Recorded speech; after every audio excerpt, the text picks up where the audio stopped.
on, everybody? Welcome back to the Project Manga Podcast, where we cover One Piece, My Hero, Black Clover, Mashle, Dr. Stone, and Jujutsu Kaisen week to week. Back this week covering Weekly Shonen Jump issue number 38. I'm your host, Eagle. I'm Knox.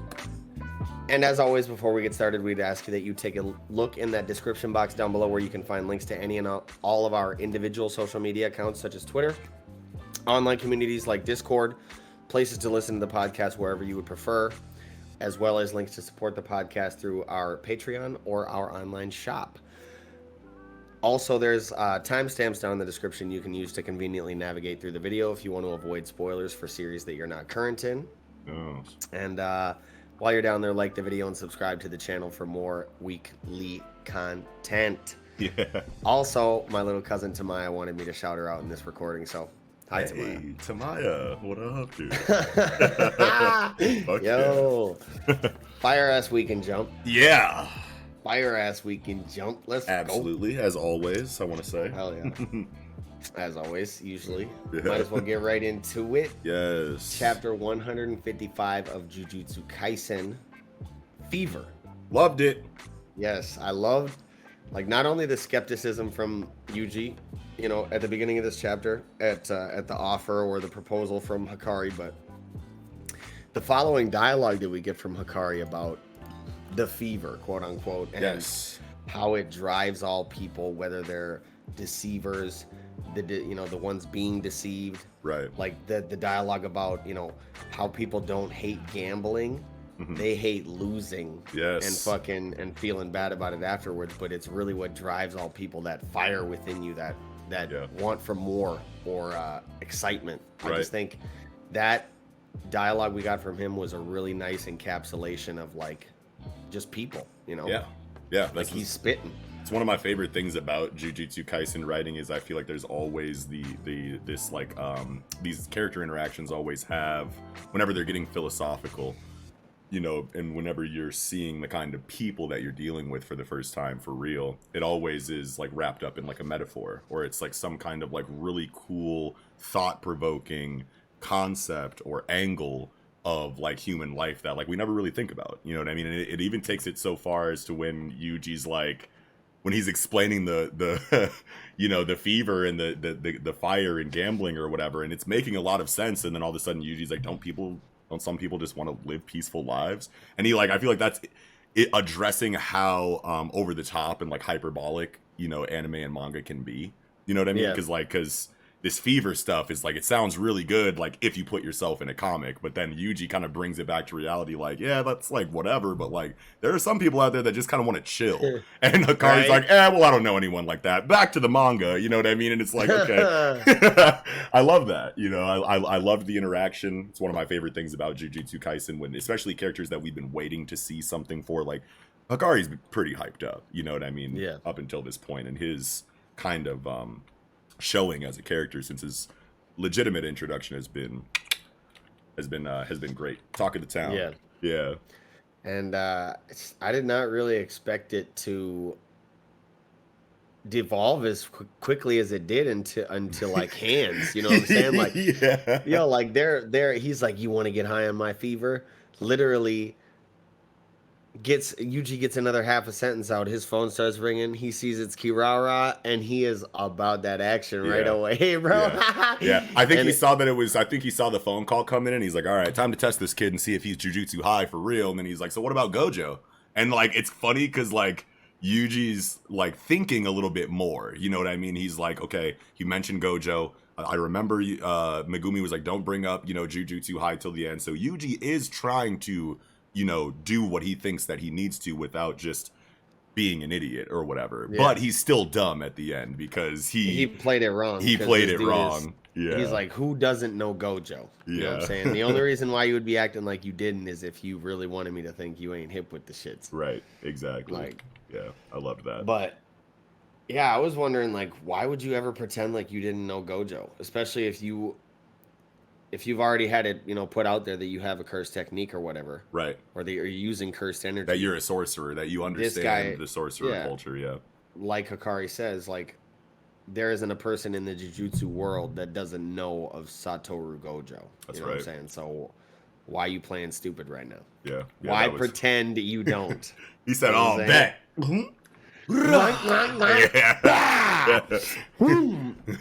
So look at what he does though on like page 10. He fucking like does some shit, and then like doors like start flying at fucking Yuji. Yeah, right? he's got some. It seems really similar to like what Kirara is doing outside, or like remember how we were talking about how we didn't know whose ability it was and how it was like being set up to obviously be Kirara's or whatever, and it still probably is.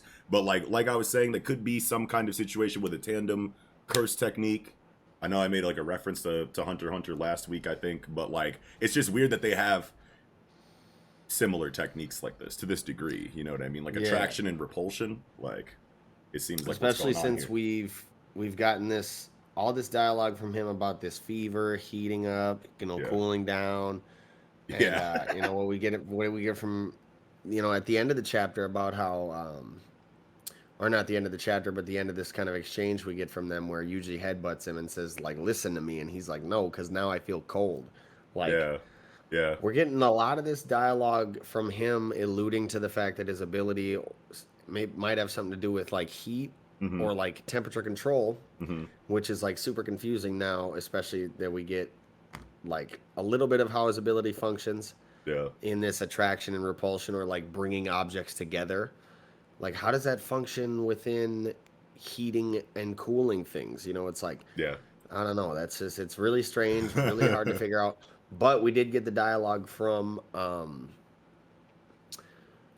Kirara or somebody in this chapter about Kirara said something about how like the Jujutsu higher ups like have an issue with Hikari's technique because of how complicated it is. I think the whole conversation that that Panda and Kirara are having is like they like really transparent, like easy to understand, Jujutsu. Right here on page 16 in the middle panel, Kirara is saying they have, or maybe this is Panda saying this, I think actually, because he got the last dialogue bubble after or on the previous panel.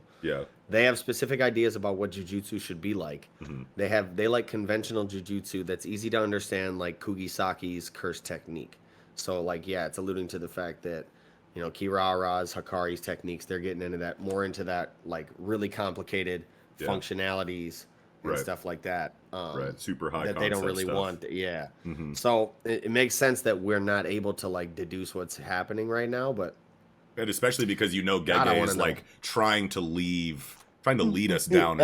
Trying to like swear to God. Yeah, for real. Like trying to like make us be confused. You know what I mean? Because it's like there's so much dialogue here that implies abilities, or that we are assuming implies abilities, and then there's actual abilities happening physically in front of us that kind of contradict the assumptions that we were making off of the dialogue. So it's definitely. The confusing part is definitely there. I think that there still could be a chance that this hot and cold stuff still is related to distance in some way, whether it is, hot and cold is in like you're getting closer, so you're hotter, you're farther away, you're colder. That could be in relation to Hikari's understanding of a situation. You know what I mean? When he's hot, he's like in control and like fully understanding of what's going on. And then when he's cold, it's like, okay, there's information that I don't have. I'm a little bit more confused than I was before about the situation. Now I'm cold. Now I feel cold after the headbutt. You know what I mean? So like he doesn't know what's going on outside with Kirara, but he knows that she's in trouble and that, they just called him. So he knows that that's a big deal. So now there's information missing there that he wants to know. So now he's not fully in control of the situation, and now he feels cold. That's kind of how I interpreted that. But at the same time, it's like there's not enough dot connecting that is like, happening. It's like there's just a bunch of like, oh, okay, so he said this and then did this, so then that could mean this. It's just still a bunch of speculation. And that's what I love about Jujutsu Kaisen, is that like people don't outwardly proclaim what their abilities do all the time, unless it makes sense to, because of the the contractual stuff inside of like the strengthening of your technique by revealing what it does. But not everyone does that. We don't have that very many examples of that. You know what I mean? That's only like last minute shit. I think when they know they're about to win, they're like, let me power up my shit just to put this nail in the coffin. Type shit. Yeah, exactly. But like other than that, abilities are mysteries, you know what I mean? And they're constantly using them until they're officially revealed. So week to week, we have all of these conversations that we could have about what the ability is. You remember the inverse guy you know, from the Shibuya incident arc with the fucking like Netero outfit and like, you know, the inverse like technique or whatever. Like we were talking about that motherfucker shit for like weeks. The community was juking off that guy, bro. And You know what I then mean? didn't he get just smacked around by fucking Toji? Just like whop whop whop, just No, fucked him up. So he was fighting Yuji and Megumi. Because I remember the muscle bound dude, right? That you're talking about. Yeah, he has like the heart. He has like the Haramaki, like Zoro, around his like waist or whatever. And then like other than that, it's like just Netero's outfit, and then he's got like, you know, the beard and the weird hair on top. Yeah, and the big ass eyes. Yeah, that dude. He was fighting Yuji and Megumi 2-on-1. And then, you know, they found out that his ability was inverse, so fucking Megumi, like, hit him with a frog's tongue at, like, barely any damage, and he was like, ugh! And he, like, coughed up a bunch of blood, and then Yuji went to go, like, rock him, and he was like, inverse, but then, like, Yuji, like, slowed down his fist at the last second to not apply as much, like, power, which then was a bunch of power. Yeah, that whole thing. Like, that whole part of Shibuya incident was awesome because we were like, what is this man's power? You know what I mean? And that happens all the time in here, and that's one of, like, the best things about Jujutsu Kaisen, I feel like from a conversational standpoint, week to week, you know, as reviewers or analysts or whatever, is that we get to have these kind of conversations, and then whenever it's revealed, it's either like, we got it, which is very rare, or it's like, oh my god, they did it again, you know what I mean, which is usually what happens. So yeah, I'm here for it, man. I really, really, really wish that in this situation, that we could like just guess it before it's told to us, because there's just so much here for it. There's so much being left, you know, for us each week to kind of like try to figure it out. But knowing Gege, there's just like actually nothing that could have possibly told us what it was, and we're just overthinking everything. And we literally just have to wait for the explanation. But either way, it's exciting, it's fun to look at, and it's Jujutsu Kaisen. This headbutt panel on fucking page 14, and Hikari's just like, oh, word? Yeah. Yeah, shit. Because, like, that's where Yuji, like, goes, you know what I mean? Yuji be headbutting people, bro. Like that's, like, whenever he's like, all right, it's time for you to listen to me. Or something. I don't know if he's ever said that. But, like, that's usually, like, you know, the palate cleansing, like, okay, holy shit, this kid is serious type move. And Hikari's just like, nah, son.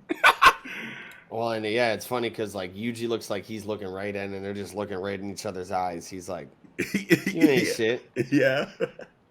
So good. And yeah, we move into this second half of the chapter where we get this bit about, you know, the curse technique complications and how it, you know, Jujutsu, the Jujutsu elders, I guess, you know, don't really like complicated techniques or whatever. They like to keep it simple. Yeah, so that they can properly, you know, send your perfect counter at you if they ever need to take you off the fucking chessboard or something like that. They want to perfectly understand exactly how your techniques work, so that if you ever do need to be neutralized or whatever at any point in time, they have like all the facilities to do that, or at least what they believe to be the facilities necessary, you know, to handle you.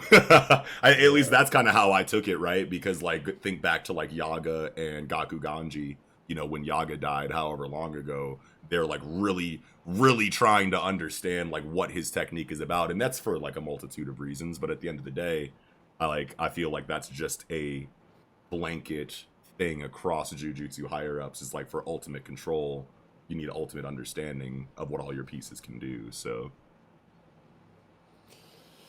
and I like this little bit of dialogue we get from Kirara, where she's like, Kin's technique is a perfect example. The big shots have it all backward. That's why they lost. So is this implying that he like took on some of the Jujutsu elders and flexed on them, fucked them up a little bit before he left out of the situation? Oh, it could be in relation to like what happened when they originally suspended him. Or the way that I kind of took it was that she was talking about how like they couldn't understand his technique. Hikari didn't want to play ball or whatever, so he was like, go fuck yourselves. And they were like, well, then you're suspended. And then because they suspended Hikari, they didn't have one of their best players during Shibuya incident, and that's why they lost Shibuya incident. Oh. Yeah, that's kind of like how I took it when I first read it. But I think it could also be related to the time that he was suspended as well. I didn't think about that before. I think the only thing that might go against what you're talking about is the fact that they don't know about the Shibuya incident really, and whether Oh, that's right. Jujutsu, because Yeah, she doesn't know, Gojo got sealed. She like is yeah, shocked as fuck when they say that, like, no way Gojo lost, and like doesn't believe him at all. yeah, Um, yeah. That's totally right. Yeah. so So that's yeah, I that's don't got know. to be in relation to.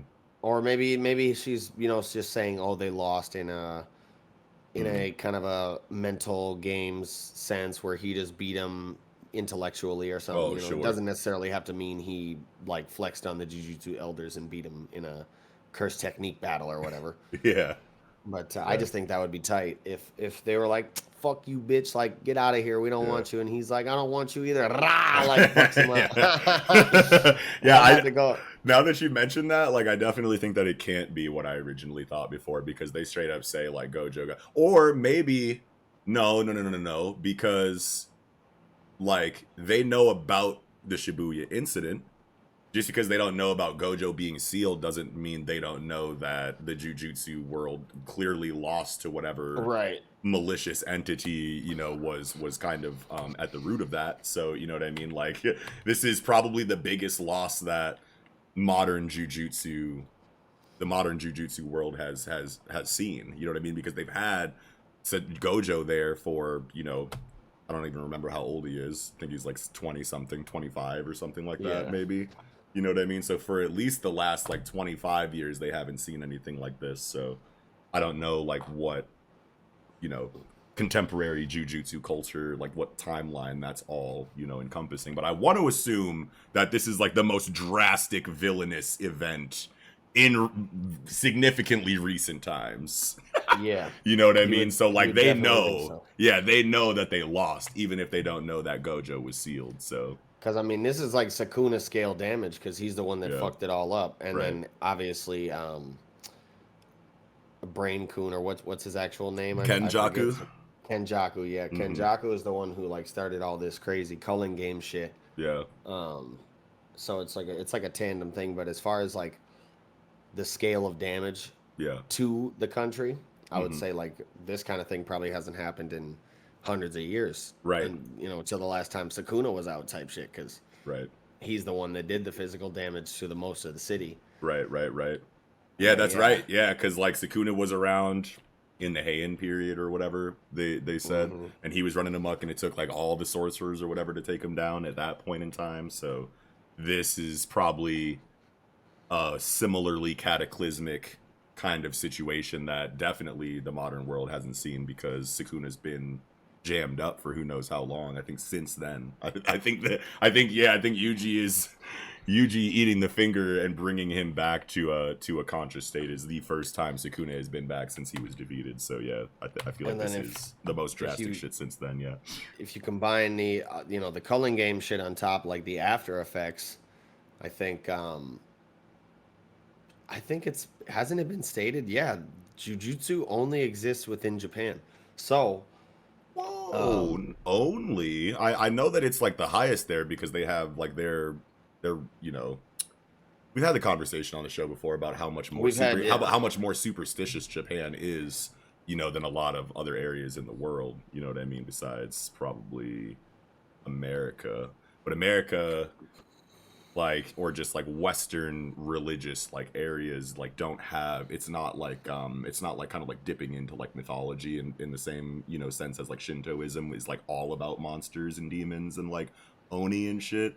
Whereas like in the West, like for Judeo-Christian, theism, you have heaven, hell, angels, demons. It's like Yeah. very black and white. It's not like, I mean, maybe there is a lot more in there that I'm just not familiar with, but it seems like there's a lot more to do with this kind of vibe, that we see in Jujutsu Kaisen in Japan more so than anywhere else. So that's where like the densest concentration of cursed energy is what I remember it being. But if there's specific dialogue that says nowhere else has this kind of shit, then that's pretty wild, That's actually. what I thought I remembered, but you also, I would say you have a higher chance of being right about it than I do, for Hmm. sure. Hmm. Um, just because you have delved into this specific series a lot more, Yeah, sure. and just because of the Hunter parallels, like Yeah. I fuck with Jujutsu Kaisen. It's at least top six in Jump for me right now, if not top five. I'm only saying six because just to save myself. But For sure. um, But yeah, but dude, like I know for sure he I'm affected it pretty way sure it's heavier. just that like the densest concentration of cursed energy and cursed shenanigans are going on in Japan, and that everywhere still has cursed energy, but it's just not as people aren't as scared of things, everywhere else or whatever in this world, which is fine. Yeah. Yeah. But what I was gonna say is Mhm. like I think in at least Japan, this has to be with the Sakuna damage combined with the uh, Kenjaku shit. Like Yeah.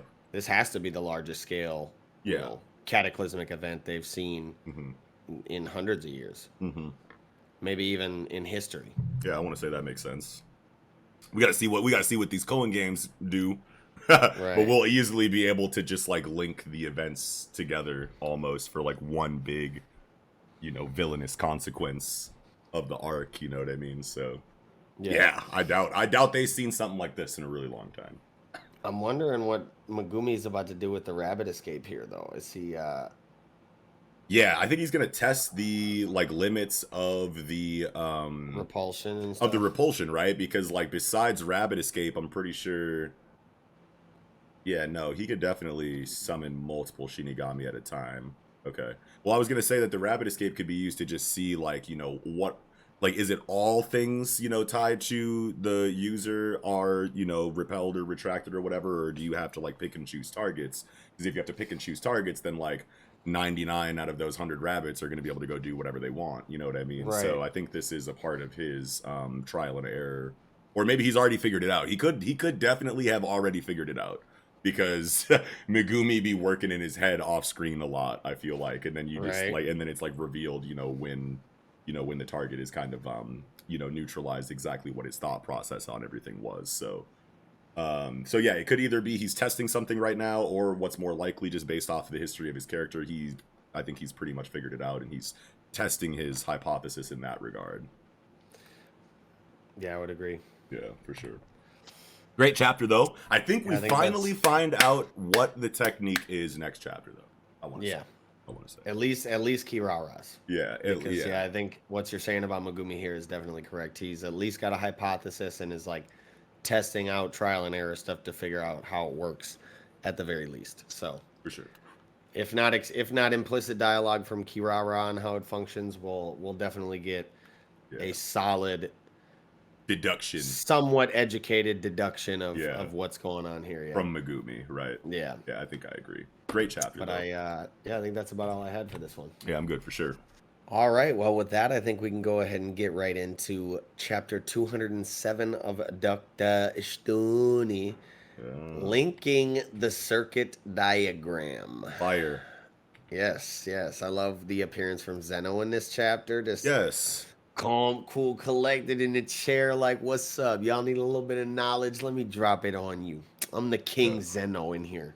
Yeah, and I'm glad that we did get a peek at Zeno, because like I was like, man, I don't know how they're going to like do that, because I know that Zeno needs to be, or at least should probably be, like one of the more prominent characters moving forward. You know what I mean? Now that he's like his like kind of like villainous arc is kind of like the first villainous arc. We still have no idea what is really going up with him. I think we can assume comfortably that he is going to be an ally, since now they have a shared enemy inside of Y-Man together, now that they've kind of like gone through the events of the last arc and whatnot, and everything seems kind of cool. So, but I'm still gonna keep Zeno, not entirely trusted, at least for me right now, because it's just, you never know with him. But my point is that I think that he's still going to be a pretty prominent member, even though he's a member of the cast, even though he's in a completely different part of the world than the main cast and who it's following. So it's cool to see that they're giving him this role here of like, we can make a fax machine, don't even worry about it, I already like know like what's good. Like I hope that we get little bits from him throughout in this kind of way, because I love him as a character, and I definitely don't want him to just kind of be relegated to,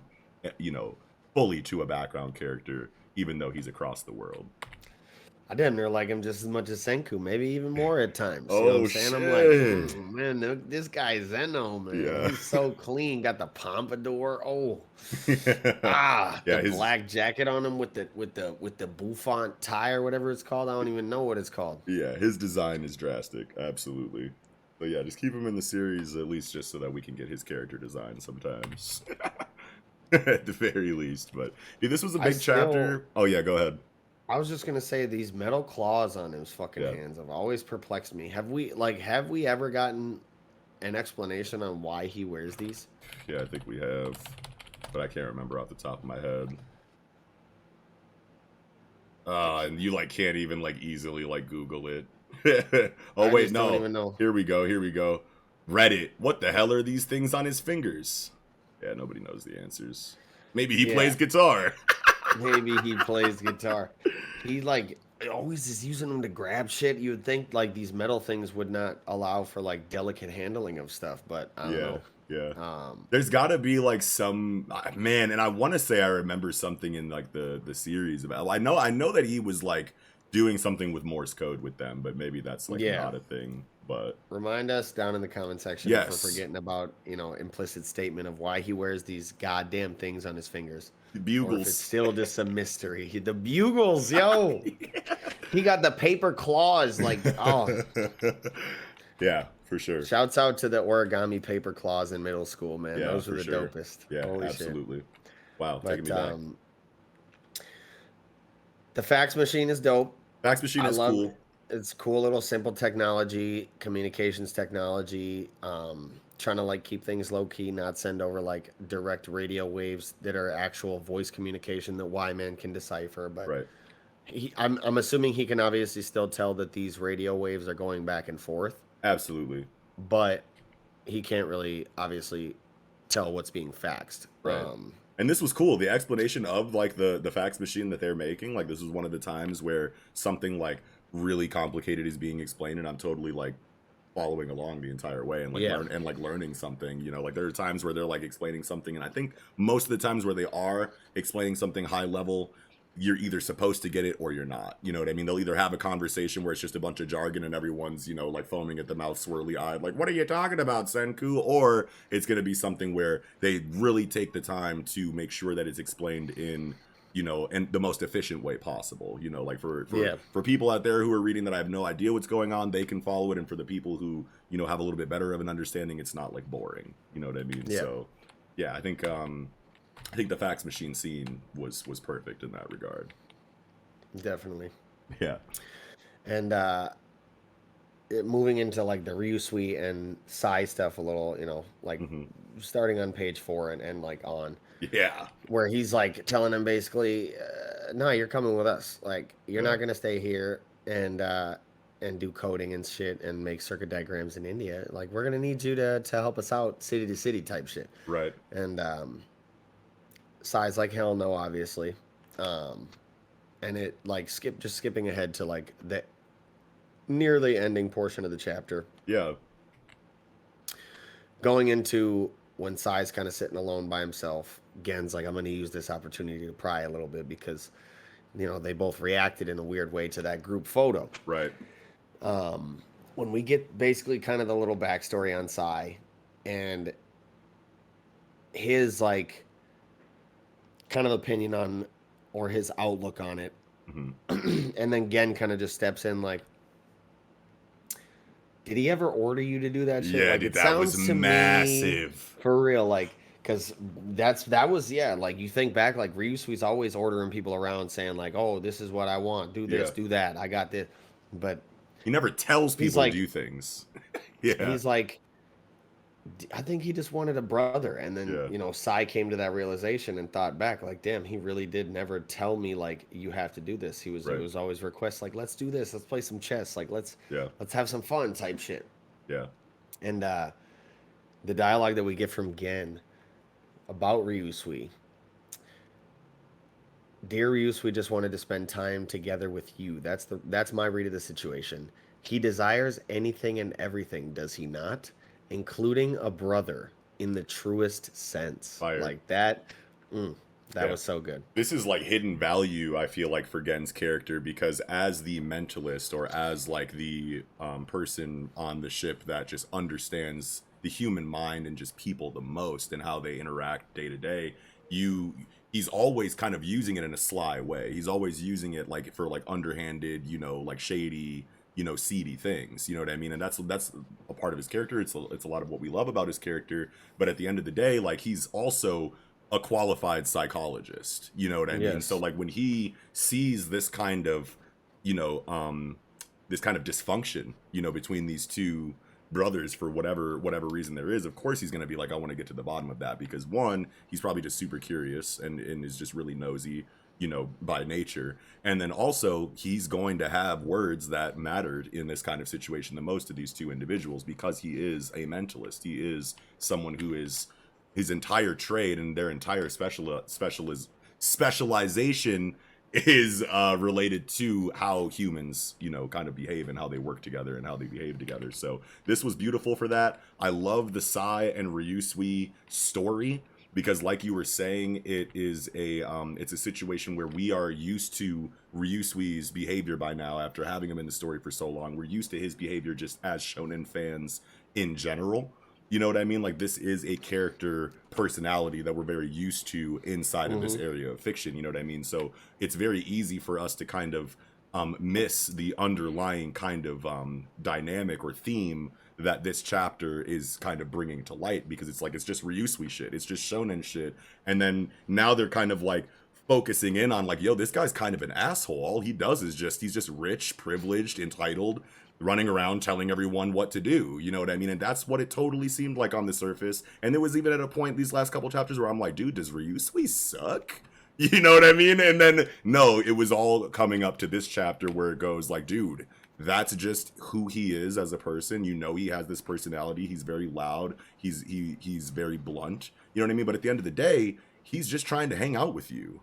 And you're kind of like misinterpreting it as, you know, rich kid bossing me around, when it's just rich kid wants company. You know what I mean? Because they're both kind of black sheep of their family in a certain regard. Yeah. You know what I mean? So even though Ryusui never like made it known externally that shit was weighing down on him, and he kind of like laughed his way through that anxiety and that depression or whatever it is, you know, or he yelled his way through it, that big bombastic personality shines through no matter what. But then you get panels that show him, you know, and like on the bottom of page 17, you know what I mean, that show him and Sai being outcasted from the rest of the family for whatever reason that is on Ryusui's end and Sai's end. So there's a lot that they have to, you know, there's a lot that brings them together, you know what I mean, like in this kind of moment. And especially because it seems like when Sai is like, no, I'm going to stay here in India doing code all the time because I don't want to be with Ryusui.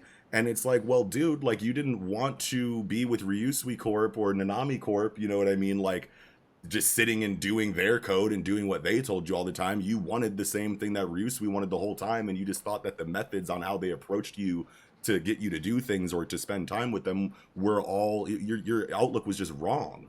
You know what I mean? Yeah. Like, and he was about to willingly subject himself to a similar kind of life that he was living pre-petrification.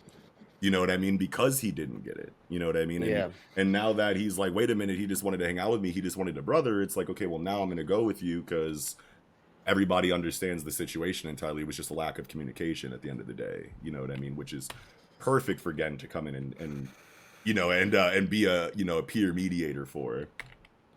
Yes. Storytelling is just like off the charts. And the art on the last few panels, or the last few pages rather, from page 18 through the end of the chapter, just the art is fantastic. The hand panel of Ryusui putting his hand on Sai's and telling him like, I'll be so bored if you don't come. You know what I'm saying? Right. We finally got reunited. I finally got you back. Yes. Now you finna abandon me again, cuz? Yeah. What you doing? Can't be doing all that. Yeah. Yeah, that hand over the other hand on top of the hand panel playing chess at the beginning of page 18. I was like, yeah, this is the one. This is the one. And this is the perfect kind of like character development and character, you know, interactions that you kind of want before you go out into whatever the fuck they're about to. And I don't know if it's going to be conflict yet. I think that they're still in like a very because like that kind of seems to be the flow of storytelling inside of Dr. Stone. It's exploration, invention, conflict, exploration, invention, conflict. You know what I mean? And we just came out of a massive conflict, so there's probably going to be a good deal of just exploration and building and inventing shit, you know, for a while. But you never know. They could run into, well, who could they run into actually? Because everybody was repetrified again. Yeah, so yeah, Y-Man might actually, now that I think about it, Y-Man might be the next like real physical issue that they face, right? One ain't gonna pull up. Yeah, so you think Y-Man's coming down? No, I don't think so. Oh wow, For real, I was just I was fucking about around, to. but that would be nuts. Like, what are we building this fucking rocket for? Now, like now that I'm thinking about it, I guess I haven't really thought about it too much. It's like, man, it's like I love the exploring and the chronicling and like the invention like aspect of Dr. Stone a lot more than the conflict. But I guess I'm sitting here going like, who is the next bad guy going to be before Y-Man? Because I'm pretty sure Y-Man's like final boss. So is the series like really that close to ending, or are we going to, or that close to a climax, or are we going to spend like a great deal on the sea doing a bunch of like, you know, slice of life type shit? You know what I mean? Which would be totally fine. Give me all the science. You know what I'm saying? Like, you can fucking make the rest of the series scientific exploration and invention, and then the last 10 chapters fight Y-Man, and I won't fucking care. You know what I mean? But I just like never thought about it before, I guess, for real. Yeah. Something we get to that's pretty cool in the chapter is on page 16, on the bottom panel, after Ryusui busts in and asks him to play chess. He is holding the chess set, and he has the same look on his face as page 12 when he goes to ask him to play chess, and he had left, and he's on the plane the next panel. Oh, yeah. Yep. Absolutely. And then Sai, you know, obviously he didn't see the first time, but it's just a nice little thing for us to realize. And then Sai obviously is moved by the look of like, you ain't trying to play no chess, bro? Yeah, wow. What's up, man? Yeah, that's great. That's great. I didn't even like, for some, feel so dumb reading this manga sometimes, because it's like, it's so like, the link is there. It's like right earlier in the chapter, right there, that beautiful panel of young Ryusui holding the fucking chess set, looking sad as shit. And then boom, hey, I'm here with more chess. Yeah, god damn it. And it has this same like spackled white on the black effect that on the next page we see in Gen's black portion of his hair. I'm glad I didn't say it because it has the same effect. It's probably just for artistic effect. But I took it initially as like, you know, you're making the point about how Gen is really like a mentalist. Yeah. and he kind of understands the mental aspect of people better than anybody in the squad. And before I saw this Ryusui, you know, panel a little closer with the white spackling on his suit, I took it almost as like that as an artistic embodiment on Gen's character, as far as like his understanding of that infinite like expanse of the mind. Juxtaposed with like a spatial type aesthetic there in the black part of his hair. It almost looks like looks like the Dark Knight sky with stars. Yeah. Oh, that's cool. I definitely would not have thought of that. But it's really cool with that page of Gen with that in the black part of his hair right next to then on page 15 of, you know, a panel of the open night sky with stars and shit. Yeah. Yeah, it's cool.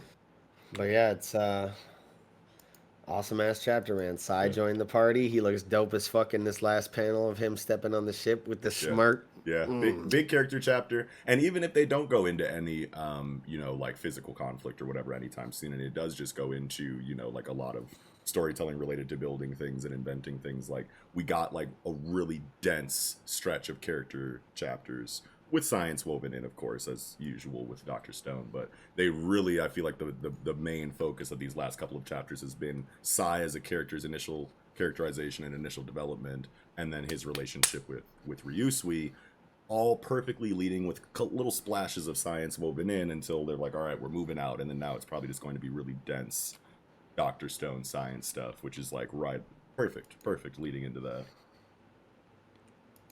Yeah. I think that's about all I had for this chapter, though. Yeah, I think I'm good too. Well, with that, we can go ahead and jump right into chapter 74 of Mashle, Mosh Burn Dead, and the challenge to end all challenges. Yeah. And this chapter, man, not much happened, man. It was just a lot of jokes. Yeah, a lot of jokes and studying. Bunch of studying. Not a whole lot of meat and potatoes to dive into, like, analytically.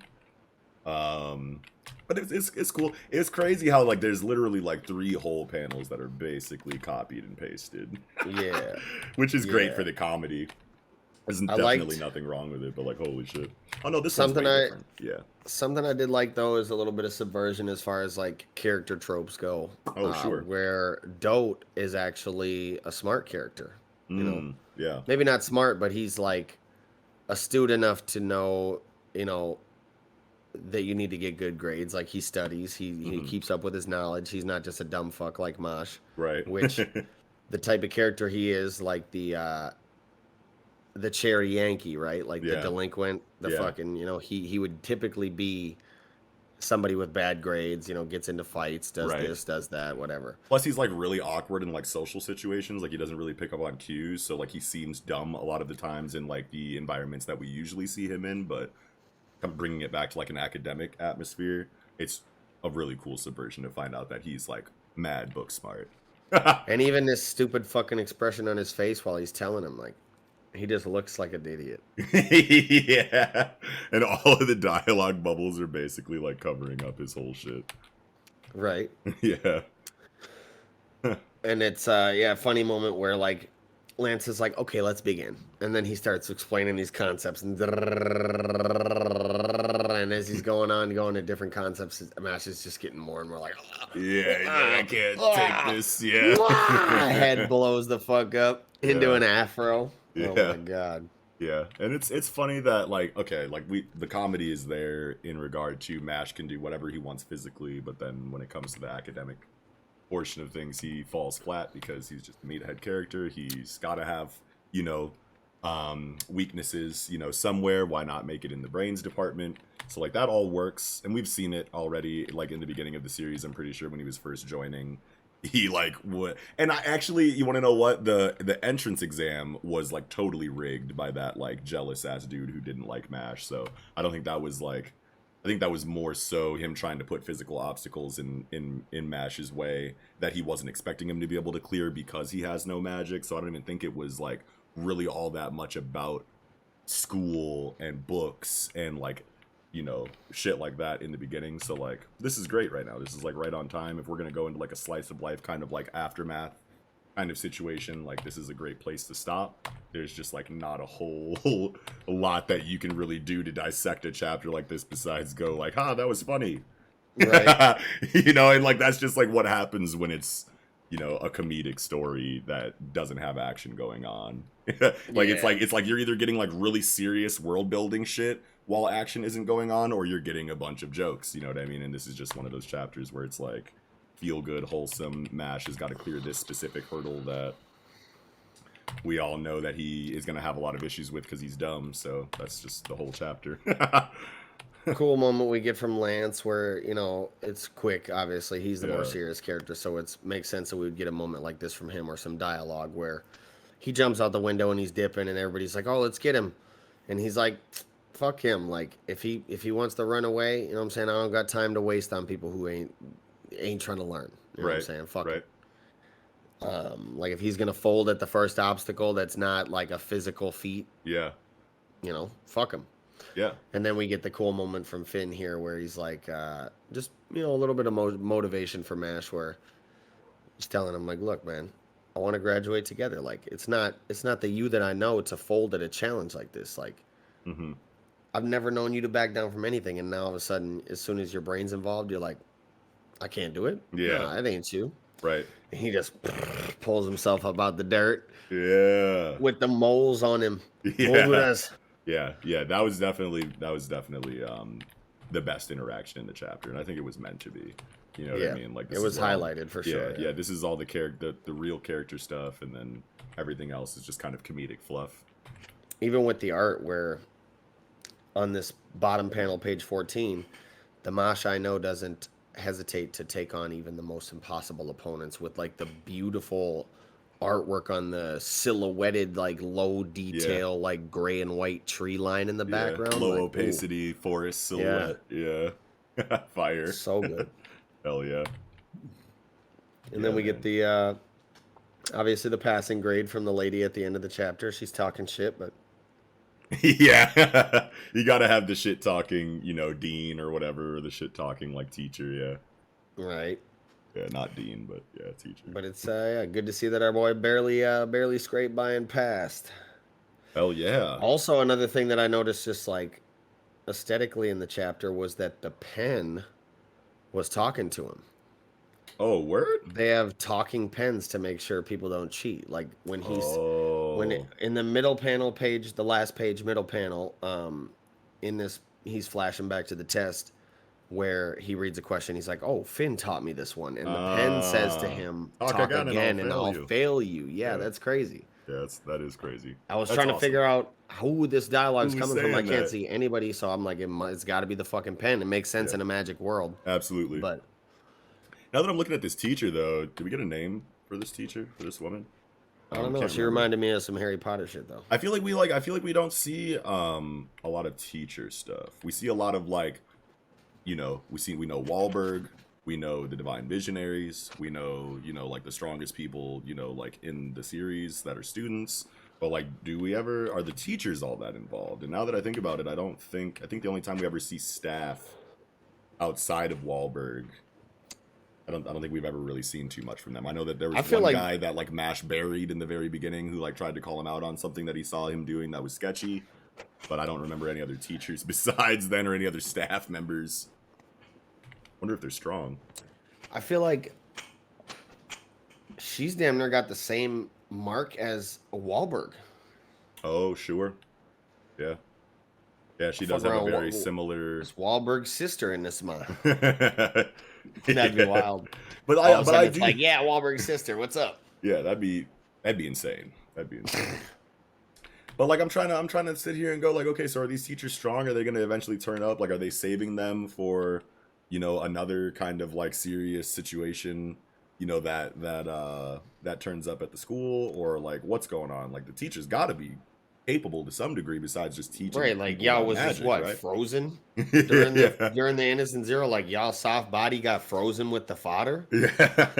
Like y'all wasn't out here doing nothing. Yes. That is crazy. Never thought about it before, but I bet you Komoto is probably like saving. Like I bet you we're gonna start getting more teacher stuff or more teacher involvement, either like in school specifically, like we've kind of been talking about, or either like in conflict. You know what I mean? Like you save the older like characters, and then like toward like halfway through the series or like towards the end of the series, the old characters all pop up and show like why they're old and experienced, and always have a smirk in the background whenever shit's popping off. Yeah, so like I don't know, we could see, but at the same time she doesn't look all that old either. I mean, she's definitely older, but yeah, I mean she's a little gray in the face, I'd say. She's got some wrinklage.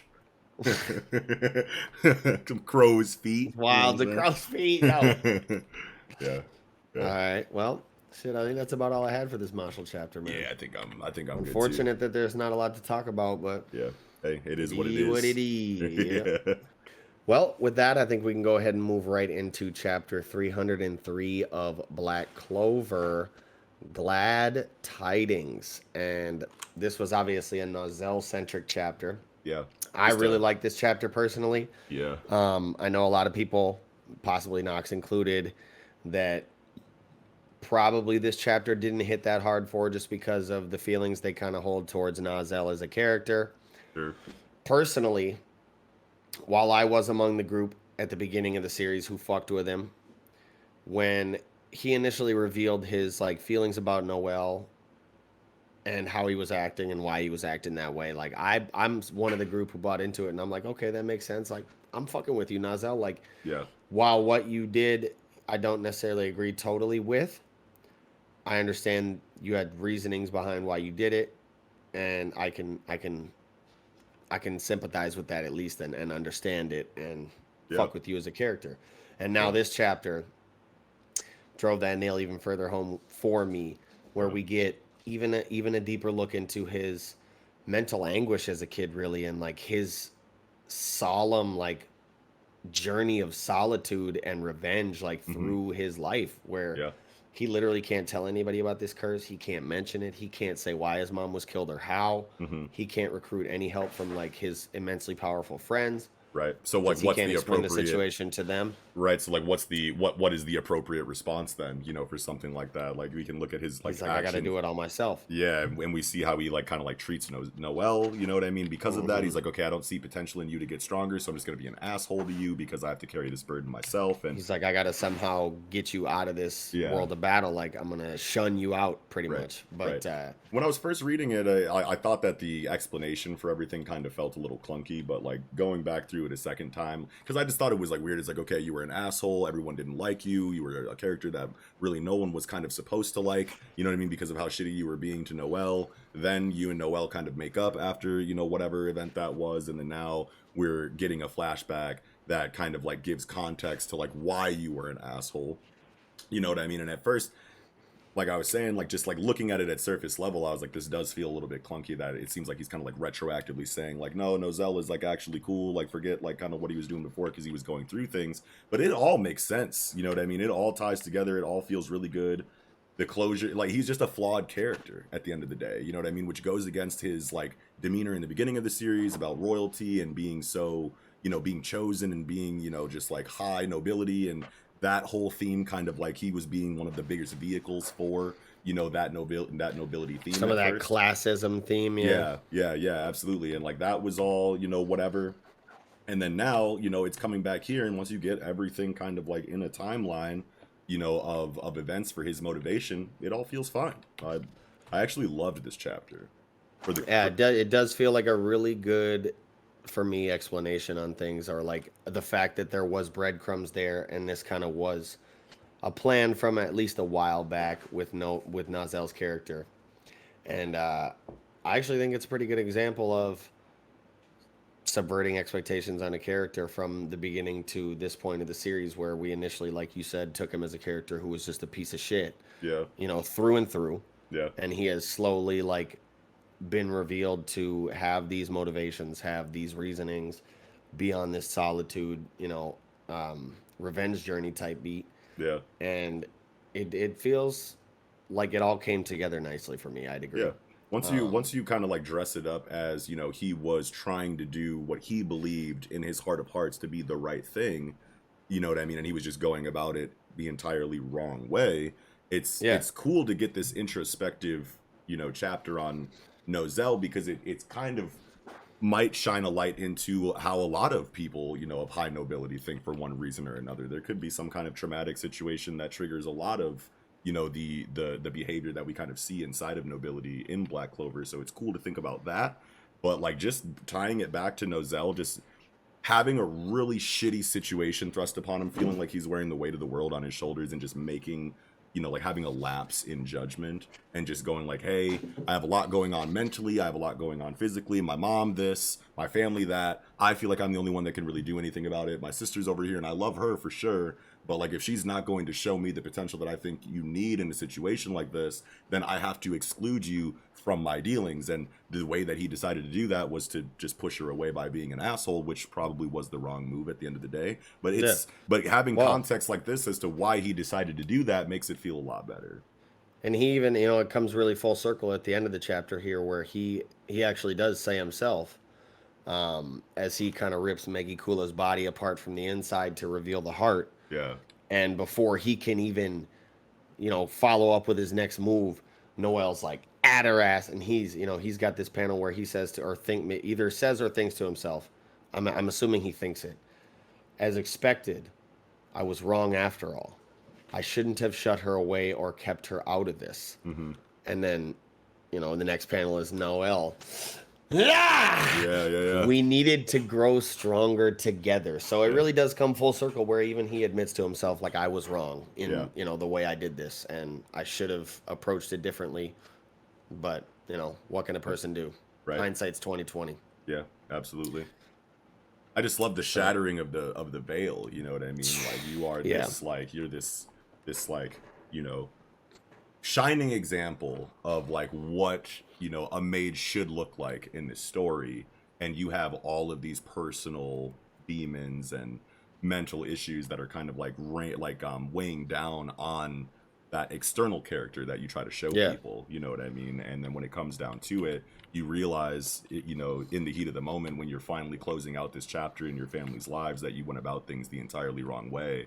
You know what I mean? It doesn't entirely tie back to nobility in a way that I feel like would really, you know, that would really, I feel like it would slap so much harder if there was any kind of mention inside of his behavior while he was reflecting on himself mentally throughout this chapter about how him and nobles like him kind of like,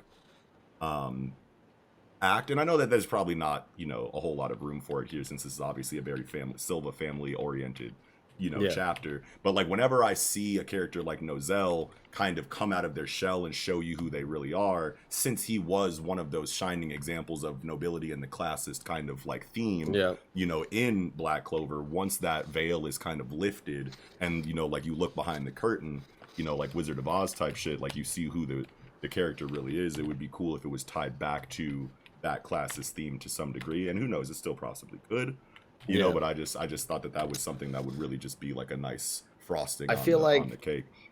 I don't know that we've gotten implicit like dialogue or mental like monologue from him in this case, where he said like, okay, I was wrong about, you know, commoners or whatever, like these people can be strong.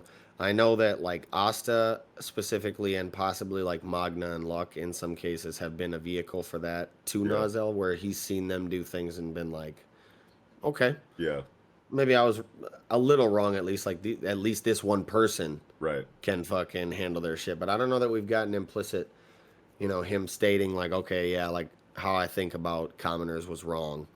You know, I respect even low people with low magical ability. Sure.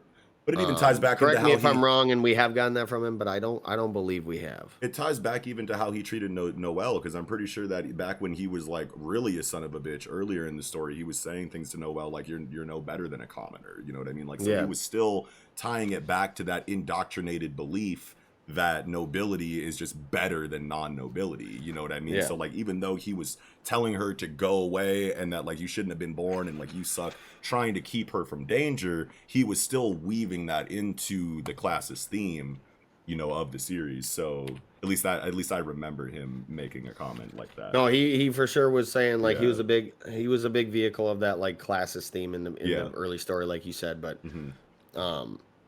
just to kind of go like dovetail off what you were saying about how we haven't really gotten any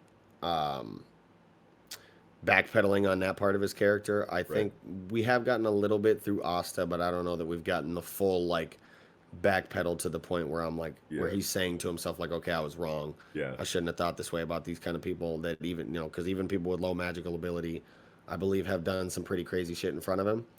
I feel like we probably still will get that scene too. You know what I mean? Like so too, it could be a situation where Asta really does the thing that tells the entire world, like, yo, this is a slum kid saving literally the entire planet. So like, how do you feel now, nobility? And then like you just get, you know, reaction panels of everyone that was a douchebag going like, oh man, I sucked. You know what I mean? Like, this kid's great. You know what I mean? What was wrong with me? Type shit. You could get some shit like that like later. And and I want to say, makes me want to ask, like, did Nozel see him handle that big ass monster at the Clover Kingdom? And I was gonna say, I was gonna say, like, I'm pretty sure there have been multiple scenes like what I kind of just described already in the series. So like, maybe we don't get that scene, and people just already understand that like the previous way of thinking, like the old nobility outlook is just old hat and like played out and like just flat out not true. You know what I mean? So you still get the royals probably who are like, nah, fuck that shit. We better. You know what I'm saying? The Tenryu vetoes, you know, will still be on some bullshit. But at the end of the day, though, regardless of like whatever I felt like could have also been included in this chapter related to Nozel and like nobility or whatever that conversation was we were just having, like, everything inside of this was beautiful for the wrapping up of the Silva revenge arc inside of Megikula. Obviously, I have my complaints about Megikula as a villain and just as a character. But, like, at the end of the day, like, this felt so good. And I was talking about it last week about how, like, the one shining character-related thing inside of Black Clover that I feel like really resonates and has really been built up well is this, you know, climax of this, this conclusion, there we go, of the Silva revenge plot. So Yeah, hats off to Tabata for the feels in this chapter for sure, and the art. Yeah, oh my great god, moments. The was art as slapping. usual goes so crazy. The art and choreography and like all of Nozel's attacks really, where he's like immediately just on bumpers, like melts the whole eagle into the blades and is like throwing them at her, and they're like piercing into her. She's like not really sweating it because she's like, I'm gonna regenerate this shit, but he's like, you're not blocking or regenerating this shit. And then she starts to notice, like, hold on, like it feels a little weird in me. Hold on, and he's just like, and just fucking rips her apart with the mercury in her body. Like that shit is crazy. Fire. She's like, shit, I can feel steel going into my blood or some shit. Yeah. Right after we get the flashback panel from Aesir, you have the strength of steel and the flexibility of water in your mercury, and that was some of my favorite shit. Just the Aesir shit we got in this chapter, where she's telling him like, you're just trying to go at this all alone, but you need to just chill for now and just like get stronger and stop killing yourself right now. Because in this panel, page 2 rather, at the bottom, last panel, he looks haggard. Yeah, he looks sick. Out. Yeah, for like, sure. He ain't been sleeping. He's stressing on this Meggy Kula situation. His hair's all fucked up. He ain't even braided. He don't even got the braid. Maybe it's not. Maybe he's too young and it's not long enough to have the braid, and this is just how he wears his hair. At that he didn't point have in the his life. braid on page 1 either. Yeah, but his shit, he looks stressed. It's very good representation of like what he's been going through since the cursing of Aesir. So, but yeah, I think this overall one of my favorite Black Clover chapters in a while. Like, for sure, great Aesir shit. Great like look into the despair of Nozel's early life and his reasonings as a character behind some of the shit he's done. Absolutely great like art and choreography, like we talked about in some of these Nozel moves. Awesome thing too that Nozel said right before he kind of got into the action. He's like, I give my thanks to everyone present right now. Or no, right now I give my thanks to everyone present. At last, we meet again. That shit just hyped me up. Fire. And obviously some beautiful art in the Noelle stuff. She's always looking nice, but like Tabata's not slowing down with these ass shots at all. It's gotta get at least one in every chapter that she's in this form. We got a couple of them. Yeah, okay. On page fucking 13 and motherfucking 15. Oh, yep. Yeah. In the Aesir embrace panel? Come on. I didn't even notice it. Like, come on, bro. I was like so wrapped up in the wholesomeness. Like, I was like, yes. Oh, ass right there. Like, mom about to no, chill. No, that's wild, bro. Like, why you got the ass out in the Aesir embrace panel? I didn't even notice there was the Aesir embrace panel. Like, obviously it was there, but I didn't put that together. Like, damn, you really put the ass shot in that panel? Yeah, like come on. Yo, like, you could have put the camera just a little bit higher up and just made this 100% wholesome. But no, we got. But yeah, that was very, very wholesome. I like that too. Dude, it was good. And like the tear that they both shed afterwards, like fire, so finally fire. Over. This might be like an anime episode that I'll like make sure that I remember to watch. I don't even know, is the Black Clover anime still on hiatus right now? The Black Clover anime is like over or something. Damn, I never watched it. Actually, just over. Well, I think they just stopped it. I think it's like similar to like I can't think of an example.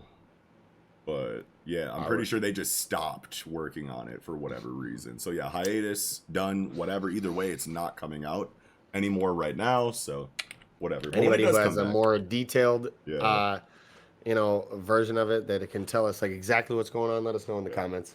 Yeah. Because I would like to know if they're converting it to like a seasonal adaptation or maybe going with a movie like some Demon Slayer shit.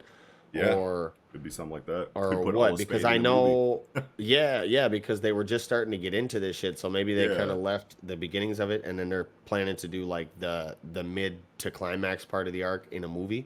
That would give the manga some time to, catch up through the time that they would be doing movie production and whatnot. Yeah, for sure. Or the manga some time to, distance itself out rather. Yeah. Because I know they were getting pretty close. Like they were already into They the were Space so Kingdom close. shit. Yeah, I was like, holy shit. Like we got to be like 15, 20 chapters behind only. Like that's About to start getting into maybe less. One Piece Whole Cake Island pacing stretching type shit. Half a Yeah. chapter an episode.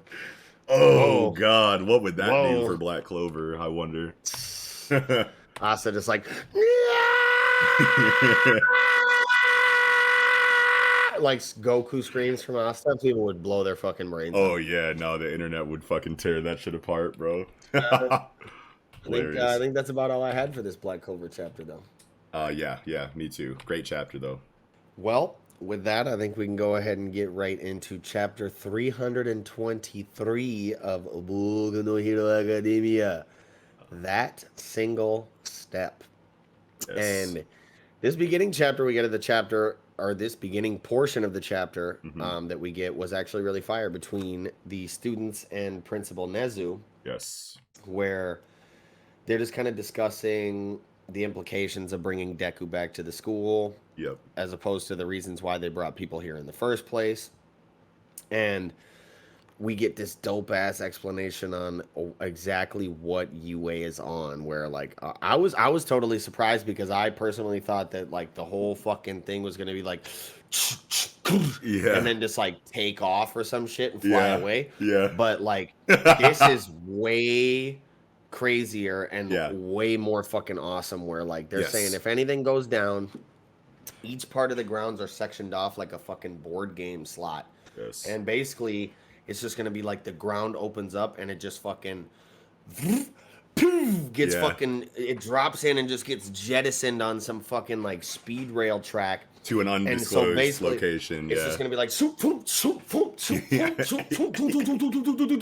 like a bunch of different sections of the school going all over the place like that. Yes. Is so fucking. That's a way more complicated idea than I ever would have thought it was. Yeah. Hats off to Horikoshi on coming up with a dope ass fucking idea on how the school can like move and separate itself, and each little portion is individually mobile on its own devices and shit. Like especially so after awesome. like teasing the all mech, you know what I mean? Yeah, like we got the color spread, you know. Like the all mech was a narrative we just kind of made up. It is. But at the same time, no, think about it though, because it's like you have that color spread with all mech, and you have the head of the Gundam everyone's working on. We were like, that's cool. What if they did have something like that? And then the storytelling goes into, okay, we're holding up at UA, and UA looks a lot more. At least I didn't remember at the time it looking that industrial. You know what I mean? Like they definitely fortified it. Like made it a fortress. Yeah, so you have like these little, you know what I mean? Like it was definitely something where I was like, are they really about to do this? Like I got pretty close to thinking that they were actually going to have a whole Gundam here, and it was going to be some crazy shit like that. And then to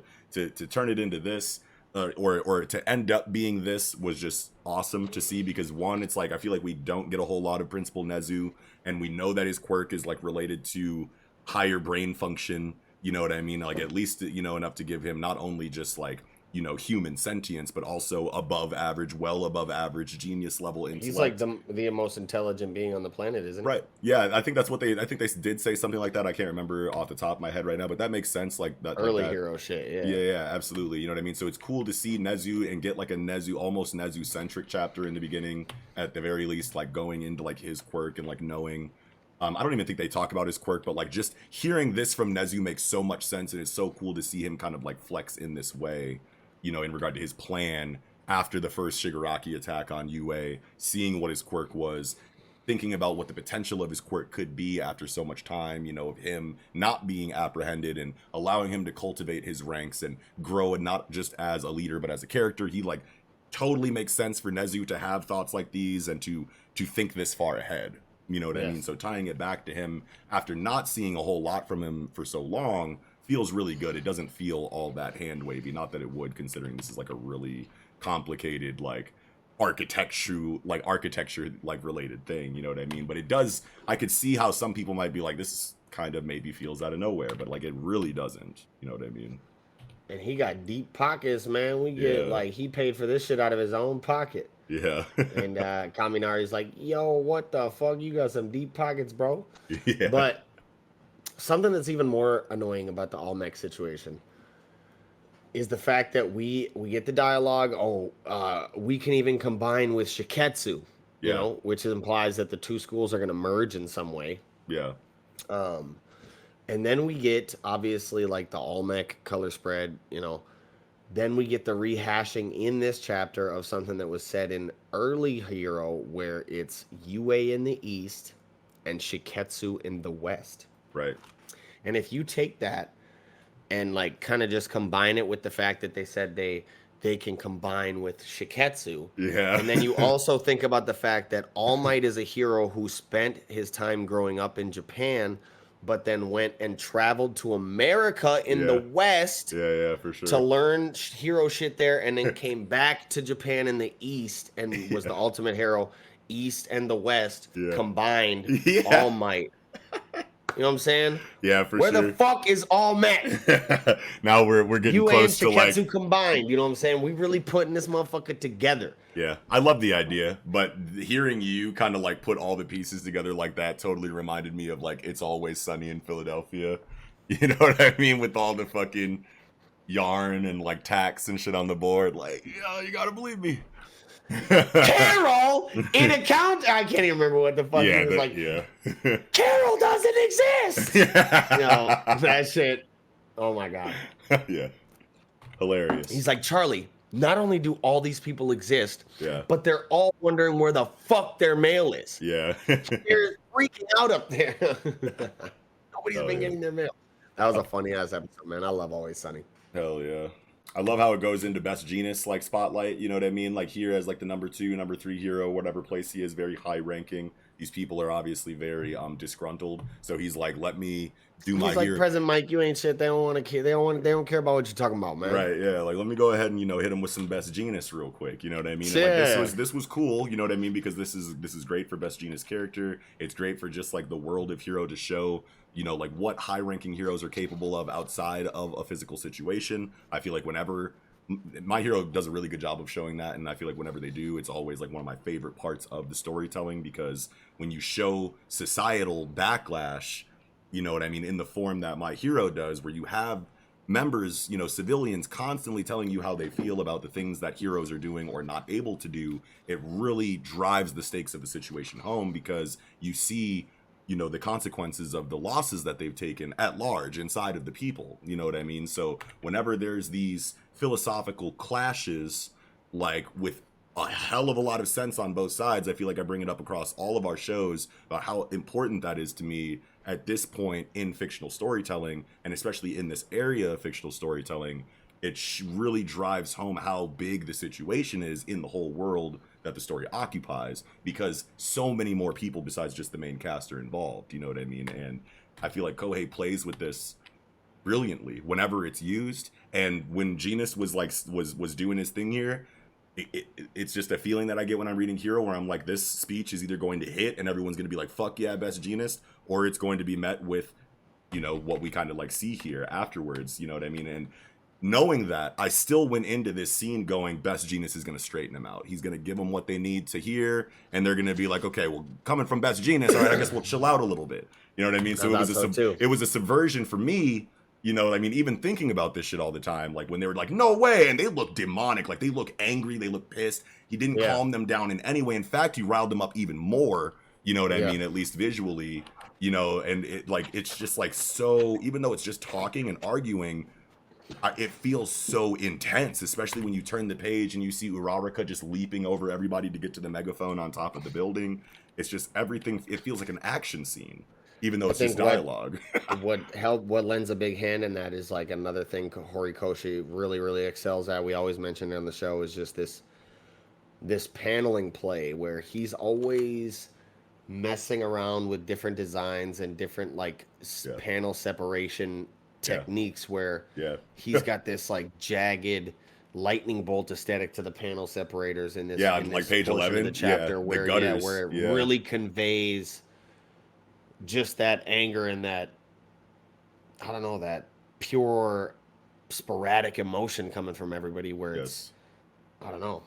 You're hitting the nail I feel on like the it head. lends a big hand in that feeling that you're talking about in that portion of the chapter where you're like, damn, these motherfuckers are really, really fucking angry Yeah, right and now. it transcends just their designs in the scene, you know what I mean? Because they're drawn, shaded, very, crosshatch, very like line heavy, very sketchy, white eyes, dark faces. They look The like malice. like straight malice, like they look like an angry mob, and it transcends just those drawings by going into the paneling, like you're saying, with the work on the gutters looking, like lightning bolts and shit like that. It just like that page just shouts to you that these people are not okay, the situation is not okay, this is a very emotional moment, that's shown on this page. So yeah. And something else, like just a couple pages back from that we get that I thought was really just not haunting but heavy was like in the midst of all the crowd of people like just berating him and throwing insults or whatever. We get these few people, the sympathizers, on page 8 here at the top. Mm-hmm. His mom in the Yeah. crowd. Mm-hmm. Izuku, Yeah. like worried. All these people are running him down and shit. I was so scared when I read this page for the first time because like they're really leaning into him and like making their points, and then you see his mom, and like for a split second I thought they just curb stomp her. Well, no, no. For like a brief moment, I thought to myself, is she gonna be like joining them, like yelling at Izuku right now? Like just for like, it was like the faintest That would thought. have been drastic. I was like, no, not you too, like almost, you know what I mean? But I was like, no. She's totally like, my baby boy, don't stop yelling at him. Yeah, absolutely. Yeah, the few sympathizers among the crowd where they're like, damn, y'all chill the fuck out, bro. Like, it's a boy. Like Eri with Monoma, chilling. Yeah. Like Eri's like, yo, why are they? Yeah. You know what I'm saying? And he's just like, just don't even pay him any mind. These people Yeah. are idiots. Yeah, you even got Kota and like old girl under the umbrella. Yeah, Kota, and one of the wild pussycats or whatever. I can't remember. She's the one that got her quirk taken by All for One. Yeah. She had the mind reading quirk. I'm pretty sure. I think that's what it's. Search. It was either the search. Yeah, the surveillance. Yeah. Search. Yeah. I think that is right. And then we get this son of a bitch again here on this panel on page 8, man, on the bottom right. Not bottom right, but right above bottom right. Yeah. The phone. Yeah. We get this fucking weird looking demon bat fucking vampire guy. Nosferatu head ass. Nosferatu, talking hella shit. He's always on bullshit. Always on bullshit. Yeah. Mm-hmm. Mm-hmm. Always on bullshit, this guy. Like recently in the anime, there was the scene where he was talking shit. Yeah. And I'm like, here's this son of a bitch. Hero always gives you like all of the areas of societal involvement. You know what I mean? You have the people right in your face yelling at you about the things that they're stressed out about that you guys aren't helping with. And you got people on social media, you know what I mean, like throwing propaganda out. You know what I mean? Like we see literally all of the areas where you're like, I wonder how people would react in this kind of situation in these animes or in these manga.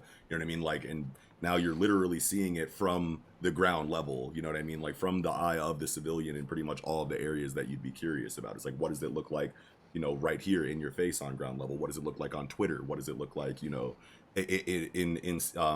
specific homes, you know what I mean? For characters that aren't as involved, but you still remember, you know what I mean? You get all of those perspectives all the time. Yeah. And then we move into the Uraraka portion of the chapter, which was fire for me. Yeah. Snatches the damn megaphone from Present Mike. Uravity's over the crowd, just like we thought she would. I think we did definitely mention like we thought she was just gonna like leap over the crowd. I thought she was gonna have Deku with her. Yeah. But she definitely leapt over the crowd like we thought she would. She leapt on top of a fucking tall ass building. Yeah, for sure. Yeah, she got up there. And basically just spoke for him. Let him know, you know what I'm saying? Like hit him with some bars, you know what I mean, on behalf of Deku. And part of me, I don't know if this is a criticism or not, but like when I'm reading this chapter and I'm thinking about, Uraraka's eventual involvement in this stretch of storytelling, because she kind of has been saved, you know what I mean? Like for specific moments, like she wasn't really there saying a whole bunch when everybody else was. So like, she was left out of that. You know, we've kind of been waiting to see what she's going to do, and now she's kind of doing it, and it hits, it slaps. But part of me wants to think that like it would slap harder if there was more of a connection made between Deku and Ochako throughout the rest of the series. You know what I mean? She just kind of feels like, I understand that like they're at a point where they're not really confessing their feelings for each other yet because something crazy has always been going on, whether it's school related or villain related. So we haven't had a chance really to establish that connection, and therefore we're playing it as like not girl next door, but like she's just kind of, you know, there, you know what I mean? Like they haven't gotten to a point where they've come together in that way that we're all expecting. So then like now in these situations where she has to like put her character out there to defend Deku's character, you're like, yes, this is awesome. This is probably the start to something, but like part of me feels like something should have already been started. You know what I mean? At this point. Well, she's like actively been fighting against it, you know, Right. like Yes, we and had the she dialogue has. from her way That's back right. when she's like, I'm putting these feelings away. Like, Yeah. I need to be a hero of my Mhm. own. I can't just be a tagger along, Right. you know, and a groupie for Deku. You know? Absolutely. And I love and I liked that. I liked that in the story. All that's totally fine. But then when it comes to this point where the entire class is coming together and reminding Deku of moments that they've shared together, and everyone's kind of, you know, doing their thing to bring Deku back to reality, and you save Ochako, you know, in those chapters for what she's going to do in this one, and probably more that's going to happen next chapter that'll probably feel really good too. It's just like, man, it's like nothing wrong at all with the chapter. I'm just like, this is just a thought that I'm having while reading it, where I'm like, man, this would slap so much harder if there was just a little bit more there for Ochako and Deku, even if it wasn't a romantic thing. You know what I mean? Like, and maybe a reread will probably, you know, like remind me of more Deku and Ochako moments, which I I've don't been know. like Well, thinking about doing. they've But, been yeah. there, but they're always subtle, and they're always Yeah. like, she's obviously trying to stuff the emotions away. So like, but they're subtle, they're low key. I feel like their bond is like unspoken in a way where Sure. it goes back to a few chapters ago when they're, you know, Yeah. what you brought it back to, when they're all kind of attacking him or whatever, trying to subdue him rather, Yeah. and like telling him about their experiences, like you helped me out in this way or whatever. Yeah. When Ochako goes and kind of does shit against him, she doesn't even say a word, Yeah. and even so, he can't even look at her Right. That's because right. he just knows that bond is like Yeah, unspoken, he knows and like what it is. Yeah. yeah, and she And does that makes as a lot well. of sense. That makes a lot of sense. If you're going like the unspoken, you know, like angle Yeah. or whatever, when you bring up that moment, that definitely makes a whole lot of sense. But like part of like what makes unspoken, you know, shit so impactful inside of stories is that everyone can feel it. You know what I mean? Like it's a very obvious thing to everyone involved. Like Zoro and Sanji actually fucking loving the shit out of each other in One Piece, but it's like an unspoken thing. They always just talk shit, even though you know they're bros for real. You know what I mean? Yeah. Like in this, like, yeah, that unspoken thing is probably there for Deku, you know, and Ochako, but for me, in this specific situation as a reader, it doesn't hit as hard as an unspoken thing as other unspoken things in other series, if that makes sense. You know what I mean? Mm-hmm. But that's just me. But and like I said, it's like barely a criticism. It's barely a gripe. It's just something that I thought about, like, maybe this would have hit harder for me. But at the end of the day, nothing wrong at all with this chapter. In fact, it's one of the better ones, you know, like in this kind of stretch of storytelling that we're in my opinion. At least in the last like 3 to 4 weeks. But yeah, just this dialogue we get from Ochako, just basically saying, this dude's been running himself ragged on your guys' account. Like, he left the school and went dolo because he didn't want to involve anybody in the situation, including civilians or us, students, his friends. Yeah. So, like, take a good look at this fucking child who's been putting his life on the line for you guys. And, like, man, when she says take a good look at him, and we just get that panel of his rad-ass uniform, and everybody really starts to like peep him, like, damn, this kid is looking fucking. Like, wait a minute. Like, God damn, what's he been on? He been sleeping in the gutter for real. Yeah. Ass equipment. He's fucked up. His mom's crying, looking at how ragged he is. Like, I can't believe my boy. Look how they massacred my boy. Look how they massacred my boy. Yeah, and massacred my boy. I think they you want to know what? I think Deku speaks next chapter. And Deku could speak. Yeah, I think Deku. I think that's why he hasn't really been saying anything since he's got back to you, and everyone's kind of been speaking on behalf of him. So I think finally, like, I think at the peak of, you know, the civilian, you know, emotion. He's gonna be like, all right, you know what, boom, boom, boom, boom. You know what I mean? It's my turn. It's my time now. I'm finally ready to speak. After all of my friends went so crazy for me, here's word straight from the horse's mouth. How about it? Yeah. Cool little moment we get from the fox lady or whatever. She's like, "Oh, Yeah. it's the boy who saved me." Saved me from racism. And then the bit of dialogue or monologue we get from like Nezu here at the end kind of was like a bit off-putting to me, where he's like, that single step feels like an impossible journey, and I believe once someone takes that unlikely step and carves a path, the ultimate hero will rise up, one who surpasses even Yagi, yes, even All Might himself. And it's like superimposed over this Uraraka panel, where I'm like, what could that mean? he's not talking about her, is he?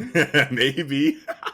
Maybe. You know what I'm saying? I'm like, damn, is Uraraka about to, you know what I'm saying, get some, it's about to glow up? I honestly, I didn't think about this last, the dialogue in this last page all too much until right now. And now that you're bringing it up, it definitely is right over Ochako. You know what I mean? So it's like, what does that in a mean? Climactic, like, moving moment for her, where she's like being a hero for the heroes, essentially, or for, you know, I think at first I thought that fucking Bakugo was saying all of this in the last couple panels because he's the last dialogue bubble. Yeah. God, I'm so dumb. Okay, yeah, I have no idea. What this could mean, but I'm excited though, right? Because it's like, if you are going to imply that Ochako is going to be a massive piece, you know, in this like kind of like philosophical statement that you're making at the end of this chapter, then I'm excited for that. Do I see what you're saying? Like, do I see in her what you're like kind of like saying that's implied to be about her? Not really, you know what I mean? But if anybody's going to, you know, surpass expectations in this regard, I feel like it's going to be Kohei. You know what I mean? Like, you put this situation where they're saying something about a character that it doesn't really make sense for them to be saying it about at face value, like in any other series, and I'd be like, okay, well, let's see how this, you know, falls flat. But like in a series like, you know, My Hero Academia, where I've thought that about a bunch of characters that I like now, it's like, okay, do what you're gonna do. Wow me. I'm here, and I'm just gonna, you know, keep my hands and legs inside the vehicle at all times and just take the journey. And I mean, it's possible that he's referring to, because like what they need in this instance is somebody who's an inspiration, right, to the people, who can like bring them back to the point of like believing in the heroes. And in that sense, I'm sure Uraraka could definitely surpass All Might on an inspirational level, where she could be that person we see, that public relations hero, where she's the one speeching to the public. She handles all that, you know, PR shit. Yeah.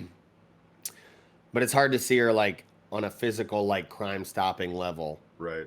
surpassing All Might, especially in, you know, Yeah. that's like, obviously that's Deku. And I would always assume that if he was talking about Ochako, it would be on like a more symbolic or like metaphorical like level, and not, you know, not a physical like, this chick can beat All Might kind of like level. Going back to what you were saying earlier about, Yeah. you know, this possibly starting to be like maybe the startings of the real developments of their like relationship and their feelings for one another. Yeah. Deku's obviously a very awkward social person. Right. He's getting a little bit more out of that now, but he's definitely not on that All Might energy where he shows up and he's smiling, reassuring people like, I'm here, everything's good, nobody's getting hurt. And even less so on that like international or global or like citywide level, where he can get up on an interview on the camera and be like, what's up, I'm the top motherfucker, y'all ain't got to worry about shit with me around. Oh, and you're thinking that, you know, especially like Ochako's going to bring him up to that point where he, or Chaco's going to be that, like, they're going to be a hero duo, maybe, like, you know what I'm saying, husband and wife hero duo type shit, where he's the muscle, she's like the reassuring, inspirational side of things.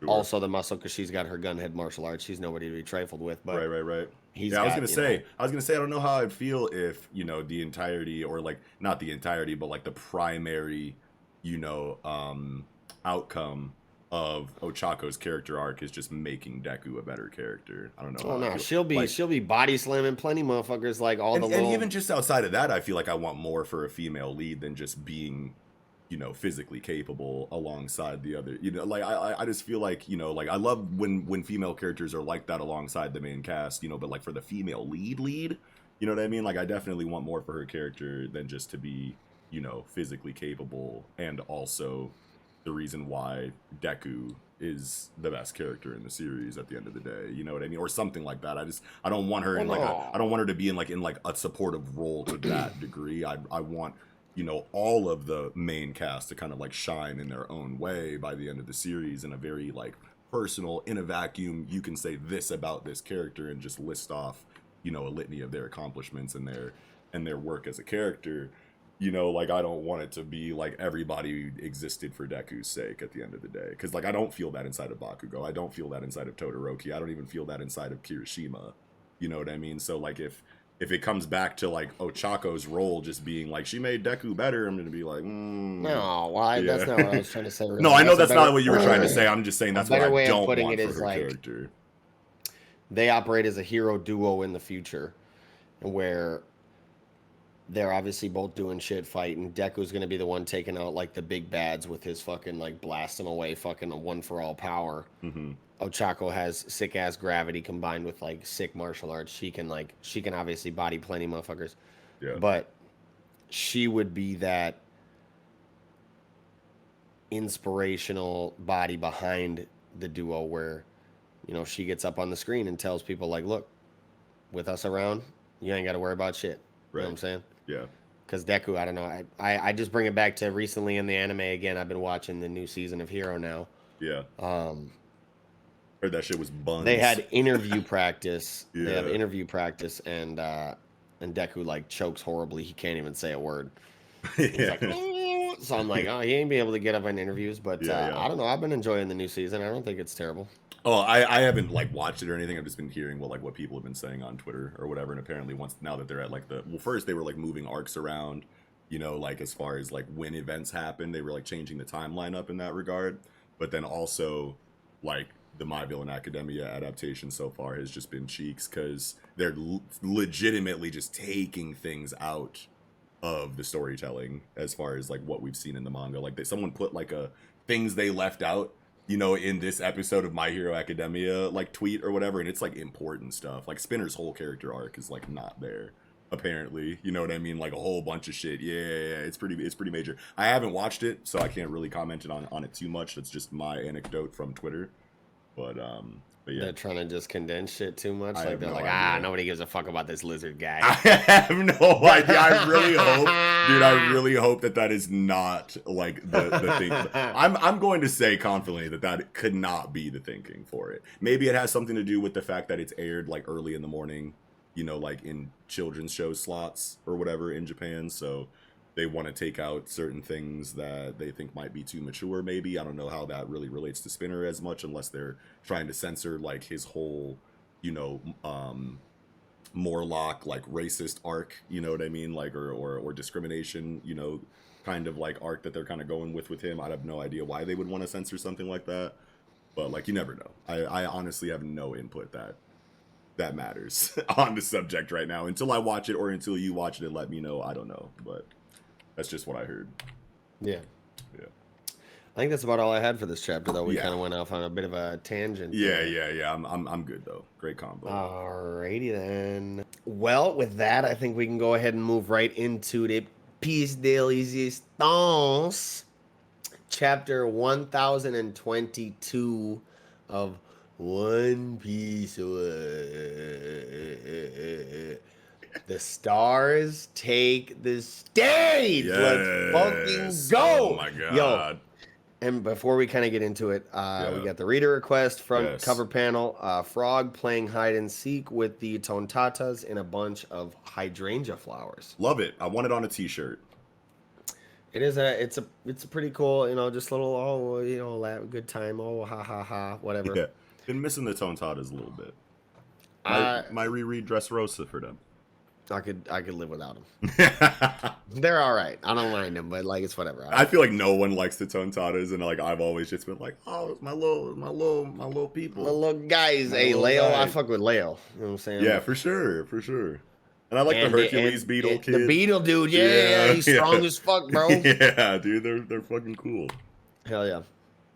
But going into the beginning portion of the chapter, just kind of a narration bit explaining what's going on with the battle at this point. The Toby Roper are down. The numbers have evened out a lot. Yeah. And we got 15 minutes until the Onigashima floating mass reaches the flower capital and drops. It's good to get a little overhead narration, you know, related to like the story so far. You know what I mean? Because it's like this is a very chaotic arc. It has been going on for multiple years at this point. I think we're in the 3rd year of Wano now, or maybe I feel like it's right around 3 years. But like, it's good to get like, not that anybody should really need a recap on the events up until this point, like if they've been following it. But it's good to get that, and also as like a little bit of storytelling flair to just throw narration over shit is just always slaps, especially as a Hunter x Hunter fan. You know what I mean? Like I just love whenever narration is used in like anything, especially during epic times like these. And One Piece narration is always fire, so I love that. And damn, I lost my train of thought. Sorry. No, it's all right.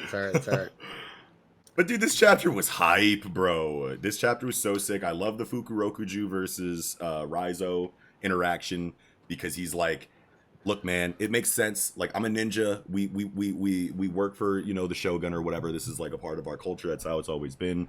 This is like the thing. And like, I'm, you know, the antagonistic ninja. So of course my, you know, allegiance lies with whoever's in power. That's cool. And then he's like, okay, Raizo, you are working for a fucking ghost. You know what I mean? So like, I am over here with a position of rank and stature, and like, I'm living my life. I got money. I got hoes. Like, what's going on, man? I'm living the ninja life. What are you doing? You're over here crying over a dead guy and throwing your life away for him.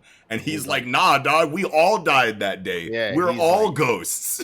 I'm not working for a ghost. Yeah. I am a ghost. I was like, oh, fulfilling the shit. Yeah, that was a fire ass. It's like, yo, the poetry. Just to bring it back to what I kind of forgot about, it dawned back on me. Only 15 minutes left until Onigashima drops on the flower capital, which adds further butt clench to the situation. Like, is it going to drop? Is it not? Will they beat him before? And if they do, that's crazy, right? Yeah. 15 minutes. That's not a lot of time. Right. You know what I'm saying? Because it's going to get to a point where you're either going to stop him before it gets over the capital, it's going to fall in the water, or even if you do stop them, you're still over the fucking capital with a giant fucking mountain. They're over the land at this point. Oh, they are over the land. Yeah. Okay. They're dropping on something. Right. So they're dropping on something. Unless now it's at a point where you can't even let it drop in the water, which you probably don't want to happen anyway. Now it's almost guaranteed that there's going to have to be some kind of counter force that not only stops the falling of the island, but moves it somewhere safe again. You know what I mean? Which is probably going to be Momonosuke, since he has a similar ability inside of his zone, fruit. So, but still, though, it does add, you know, now that there's like a clock, you know what I mean? It does add tension there, absolutely. And if they do beat Kaido in the 15 minutes, that's that's pretty crazy. But I feel like it's also just a good reminder of how these One Piece fights function, where like they are, you know, like other anime fights or manga fights, like these fights happen in a short, like concise period of time, but there's so much like switching of perspectives within the fights, back and forth from either characters in the fight or like characters elsewhere that are in their own confrontations. Right. There's narration breaks, like breaks to people who aren't even fighting, literally just like sitting in a room, like the fucking CP0, where they're telling us like numbers on the battle and giving us like story building information. Like, these One Piece fights are not like the main element to the story at all. Like the same way that they are in other series, at least. Like they're obviously a key element to the story. It's a battle shonen, like that's one of the main draws of the series, but they're more used as like, where in a series like Dragon Ball or maybe even Naruto, where the fights are like greatly choreographed, you know, fluid fight sequences with cool moves and shit. Yeah. I feel like the fights in One Piece are much more so a vehicle for the other storytelling elements, like the emotional climax at the end of the fight, the story building elements that we get from revelations in the dialogue between the characters in the fight. Right. the One Piece fights are not meant to be like, oh shit, this is tight, cool choreography, whatever, like this is Right. awesome. Not something you can show to somebody in a YouTube video to get them to watch it. Right. Like It's something you it's very a much so different need the type context of the characters to truly appreciate. yeah. Yeah, absolutely, and just the story in general, and I absolutely believe agree with you, and like especially now when it comes to this Hawkins versus Killer fight, this is actually I feel like a break from that because normally inside of One Piece fights are well maybe not a break, but normally inside of One Piece fights it's not like you were saying so much focused on choreography and flash and flavor and flair. You definitely do get that, you know, inside of character personalities, and whenever they throw their abilities out, it's definitely cool to see what their abilities are and see them interact. It's definitely the battle aspect is there. But normally, like when it comes to conflict, you don't get multi-layered strategy like Jujutsu Kaisen or Hunter x Hunter. You don't get, you know, world like cataclysmic landscape altering attacks like Bleach, at least not all that often, you know what I mean? But inside of this fight, it's kind of like normally in One Piece fights, it's like, okay, we're clashing. I'm throwing my abilities out. You're throwing your abilities out. They're either going to hit. They're either going to be effective or they're not going to be effective. And then one of us is going to win. You know what I mean? Like that's about like the depth, you know what I mean? Like of the fights. But this element that Hawkins is bringing in where one of his straw dolls is linked to Kid, that brings that holy shit, what's going to happen in this fight tension to this conflict. You know what I mean? Whereas normally in One Piece, you're like, okay, Luffy's going to throw an attack out. It's probably not going to work. The villain's abilities are going to be spotlighted and he's going to win for a while. And then eventually Luffy's tenacity and versatility is going to make him land the punch he needs to land to like end the conflict. And we know we can predict how the fights are going to go. And in a lot of series, that's like make or break type stuff. But in One Piece, it's okay because like we were saying before, it's more about the context around the situation than it is about the actual conflict at hand. But in this one, this is one where I'm really like, okay, now I can't really use the One Piece formula here because like this is like a whole new monkey wrench. Like this is wild as fuck, and that uncertainty is like something that I feel like is absent, you know, from a lot of One Piece fights. So I'm really excited about Killer versus Hawkins right now because Killer looks like he's like not as worried about it as you'd think he'd be. So like No, that's yeah, really I curious think too. I think he either has the faith that he'll just be able to fuck Hawkins up and Kid will hard body his way through it Yeah, and not actually die, but like that seems like Hawkins' ability seems like a pretty concrete, like if your life is in the doll, like it's yeah, exchanged and you will die. right. So maybe he just goes for the knockout here, hits him with the Batou side, the reverse blade, blunt, fucking whap to the side of his shit, knocks him Yeah, out. You know what I'm saying? yeah, Because if he gets knocked out, you would think it's like any other Devil Fruit ability, it's released. You know what I'm saying? The dolls, like he loses whatever dolls he has, he got to stack them up again if he gets knocked out. You know what I'm saying? right. So maybe that could be what Killer's going for here is the knockout. It's hard to say. Maybe he'll find, you know, Killer's obviously he's known to be a very, very intelligent character who has like very great deductive skills, and he's a master planner, Yeah, tactician. So it's also very possible that he could figure Hawkins' ability out and find a way around it and like cut the doll off of him, and he's like, "What's up? Now it's on. Now you done." yeah, You know what I'm saying? yeah. Hell yeah. I'm excited. I'm excited to see it. This is like one of those ones where it's like, what is going to happen there? It's just one of those things you have to wait for Oda to show you because once again, it's not a series where the powers are so well understood and the power system is like, you know, constantly nailed into you to make sure you get it so that you can have, you know, relatively accurate predictions of how fights will go based on the understanding of the power system that we have. One Piece is very whimsical in regard to, you know, how encounters kind of end and you know everyone's always got a new technique in their back pocket. It's one of those kind of series, you know what I mean, where it's like I haven't seen this character in a while, now he's got some new shit, and that new shit is what, you know, gives them the W or doesn't in any kind of situation. So it's pretty predictable in that regard usually, but this is one of those ones where it's like technical application and definitions of abilities that we don't have raw data for, you know what I mean? Devil So Fruits. yeah, you just have to wait for Oda to tell you. Yeah. Like it's a very interesting concept that he decided to introduce within the story because he does have that controlled power system that you would normally think of where there's like there's implicit rules to it that apply to everybody across the board as far as like hockey goes. Like you know, people can have like either I'm sorry. People can have armament and observation, but if you're not hard body enough, you just won't get them. Right. You can train to get them. Eventually, you'll acquire them. Mm-hmm. You're either born or not with the Haoshoko. Yeah. You know, the King's Haki. Yeah. You can train that up, make it stronger. Based on dialogue from Rayleigh, don't come at my neck. This was in Saboti. Yeah. I've dropped sauce on this before. Yeah. I remember me, Hannibal, and Noxie were getting in an argument about it in the manga chat. I'm Yeah. like, you can train fucking Conqueror's Haki. They're like, all right, I'm tired of this argument. Sauce. Look the panel up on fucking on Google, dropped it in there, and I'll always remember this because all Noxie said was all caps, LMAO, okay, dude. I was shook. I was like, bro, he really dropped the panel that like kind of helped his point. I was ready for there to just be no evidence here whatsoever, and there was actually something there, and that was really cool. And I do remember that. That was funny as fuck. That was funny as fuck. But like what I was saying was like there's that concrete like system in hockey that applies to everybody across the board, strict rules.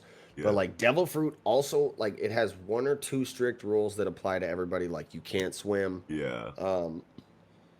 And if you eat 2, you'll die. Whatever. Right. There's mysteries within that. Obviously, Blackbeard, but yeah, it's a very like fluid power system in that like each individual Devil Fruit has its own set of like rules, stipulations, like even measurements, like 100 Barabaras. 100 Gomu Gomus. Like it's just that's all jokey shit that Oda says, but like each Devil Fruit has its own set of like just rules and stipulations. It's interesting.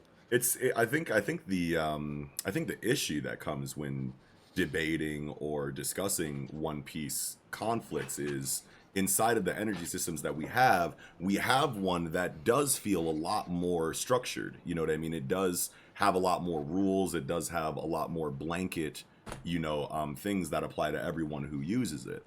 You know what I mean? And then on the other hand, you have a very chaotic power system inside of Devil Fruits that is very wild card and very, you just have to kind of wait and see kind of shit. But then on the side of the more structured power system, it's kind of vague. You know what I mean? Like, yes, we have foundational rules that we use to give context to certain things, but then high tier clashes. You know what I mean? Like, you really want that Hunter x Hunter level explanation of hockey in those kind of moments so that you can really know exactly what's going on, so that when you debate or you discuss, you have a lot more confidence in what you're talking about. But that element isn't there inside of hockey. And then you go over to Devil Fruits, where we have a lot more exposure and a lot more experience with this power system. And it's the chaotic wildcard power system where there's a lot of whimsy involved. So it makes it very frustrating, I'm sure, for power scalers, obviously, but then also just people trying to get to the bottom of certain things that happen in the action that aren't diehard power scalers. Still probably a lot of people kind of flapping in the wind, wondering like, okay, I have a feeling of how to explain this, but like maybe by now we should just have that raw explanation to help us out. You know what I mean? So I think that's where the contention comes from inside of the community when it comes to One Piece fights. But at the end of the day, it's about that overarching story, baby. You know what I'm saying? Like, regardless of how these fights are happening technically and being able to explain every single interaction, like, and tie it back to our understanding of the power system, regardless of whether or not we're getting that, these conflicts are ending and the plot is moving and we're getting closer to the answer to all of those mysteries that are the reason why we're here in the first place. We're getting closer to the end of those character arcs, that character writing, the story and world writing, you know what I mean, that make One Piece as successful as it is, you know what I mean? So at the end of the day, it's like, sure, we'd want more context on these interactions, but it's like, I'm not going to like use that criticism as like I can't read One Piece, I don't know what's going on in the fights entirely, like the power scaling is fucked, like I'm dropping this. Right. Which I've seen people say, you know what I mean? So it's like, yeah, I think you're reading for the wrong reasons if that's the case, but yeah.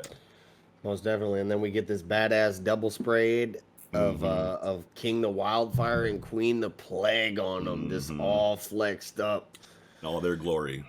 The price for treason is very steep as he holds this dude by his dome and just burns him alive, bro. Yeah. Oh my god. Oh yeah. Yeah, man. And what's funny is that this dude looks like Katakuri a little bit. The way he's dressed. You know what I'm saying? Top left of the spread? Yeah, the one that's getting burned. Oh, the one that's getting burned. Oh, look at his sure. little fluffy neck piece with the bare back. You know what I'm saying? Yeah. The gloves Katakuri was wearing, the Yeah. leather pants on him. Like, he looks. I thought this was like a fucking like gorilla smile, dude. It is a gorilla Yeah. smile, I believe, but like Yeah, just the perspective. the Yeah. aesthetic of his clothes looks like a Yeah. little bit like Katakuri. Yeah, I see it now. I think I see it now because like plus the way that his like shit is melting in the back kind of like creates the effect of that feathered scarf that he kind of wears too. Melting, damn. Yeah. Yeah, he's out of here. Thought Buddy was wearing a scarf, damn. No, I think that's literally just like him melting. And we get a panel of Marco slumped up, but like a page or two later, I was like, oh shit. I was like, when did he get, but then I was like, oh yeah, that's right. He's been boxing them. Yeah, for a while, he's been boxing both of them. Yeah, for you know sure. what I'm saying? Until the point where Sanji showed up. And even then, Sanji's like focused on kind of trying to protect Zoro from the mobs and shit. So he's not really fully committed to fighting Queen. So Marco is probably still having to do a lot of the work. Yeah. But yeah, we basically just I like this moment, obviously, with Perospero about to snipe Sanji. Yeah. And we get motherfucking Nekomamushi. Yes, dude. Nekomamushi Nikudanu Nani. Yo, he's like, bitch, what the fuck you talking about? And he said, step outside. Yeah. This is for Pedro. You know what I'm saying? Did he smack him outside too? Like, yeah, I think he smacked him right outside. He's like, step outside, Ugh. player. We got some things that we got to handle away from Gen Pop. Where to I gotta talk to Gen you. Pop. I got to talk to you for a minute. Step outside. I still want to talk. Hell yeah, bro. Like, well, and they're outside now, but it's still hella cloudy because of Kaido, man. Damn, Yeah. I was like, he finna go Sulong and flex on him. Yeah, Fuck him in his ass. we gonna get a gust, you know what I'm saying? We gonna get a gust tempo, gust sword, whatever the fuck that shit is. We gonna get this out of here. The moon gonna come back. The guy's gonna turn up again. Dude, Perospero's face, like when he gets cracked by the right cross on him, like his shit is bent. He's twisted the fuck around. Yeah, because you can see his front like shit, on his like outfit or whatever. You can see like his the front of his blouse or whatever that is, and then pow, his neck is like 180 degrees. For real, bro. Yeah, that was a hype ass moment. What a bitch of the chapter for me. Yeah. And then we obviously get King trying to get, Zoro out of here. Yeah. And Marco, like, this was off-putting. Like, we got the panel of him slumped the fuck up. And then, like, literally 2 pages later, he's like, what's up with the Undying Thistle, bitch? Yeah. Like, this the same one the same one he blocked Kizaru with? Is it? I think so. Yeah, it makes sense that it would be. Yeah. But yeah, like, he comes in, blocks the attack. Yeah. And he's like, yeah, this was just my last this is the last thing for me for a while. I got to go recover. Yeah. Where does he say it? Because it's time for the stars to take the stage, right? Yeah, but that's what you're looking for. He says it on the next page. Yeah. He goes like basically through this dialogue where he's like, oh yeah, I've heard tales from long ago. Oh, more about this fucking King's race. Yeah, for sure. They lived on the top of the red line. Yeah. So probably got exterminated by the Tenryubito when they wanted to build the Holy Land. Yeah. Right. Yeah. Or maybe this is just the Holy Land is just where they used to live at. They didn't even tear the joint down. Which would make sense because there's kind of like a cosmic theme to the throne. Yeah. Right. So it would make sense that some of these like angelic beings like Skypiea, angelic redline beings would be kind of taking that seat. Yeah. Moon exploration and all that, but this is cool that we're just slowly getting little bits and pieces related to the mystery behind King, because I feel like a lot of people are kind of underwhelmed by the Toby Roppo and the higher ups related to Kaido just in their showing throughout this arc. Whenever real characters are involved, like when it's fodder, pick up a dude and melt his head, you're badass King. But then when you actually got to fight capable, people that, you know what I mean? Like you're not as threatening seeming, you know what I mean? And I feel like people have been criticizing, King and Queen for that for a while now. But at the end of the day, I feel like it's a, you know, it's not as much about their capabilities. They definitely should be capable, and I feel like we're going to get really high diff fights out of the people that are involved, and it'll be spectacular and it'll be cool or whatever. But I feel like it's more so about the mystery behind the characters of King and Queen that we're eventually going to get that matter more for the overall world of One Piece than it is in this specific conflict. I feel like that their characters are more for, you know, something else than just like bodies, like previous Yonko commanders have kind of been shown to be. So. Well, and King, maybe not King, but Queen rather seems like another one of these like Big Mom style, just giant humans. Like, have we ever gotten like, is he a giant for real? I don't think so. I'm not sure. I'm 100% not sure on that. So maybe we get a little bit more from him on, you know, why some humans are just like massive like that. I was thinking that for like overarching plot, you know, shit related to Queen, that he's tied to Vegapunk in some way. You know what I mean? Yeah. Right. Yep, he's worked with Judge, I believe. We got some. Yeah, and I think it's just common. Yeah, I think it's just common. He had some. He had some experience with Judge based on like I think a comment he made to Sanji earlier in the arc. Yeah. Right. Yeah, I think a lot of people are thinking that he's tied to Vegapunk, and then, you know, King is tied to this like race or whatever. So it's just bigger plot stuff related to their characters more so than just being capable Yonko commanders. But yeah, continue. But then we get the panel, the little funny panel, like, all right, I give up. I'm satisfied. That's all for me today. Yeah. We get Rip Zoro coming out the motherfucking cast. And as soon as I seen that panel, I'm like, oh, it's on and popping. I'm like, when is Buddy going to come out the cast? Because, like, you got to be good by now. Yeah. And that was the real hype driver, right? Because it's literally just the cast by itself ripped open and there's nobody there. Like, he's already gone from it. Like, he's already. You're like, yeah, like it'd be way different if it was like, all right, if it was like a panel of him ripping it off or something. Like, we don't get none of that. He's just away from the cast entirely. Out like, of you there. don't even see his foot in the You just corner. get the reaction panels from Chopper and like, oh, fuck, he's already gone. Yeah.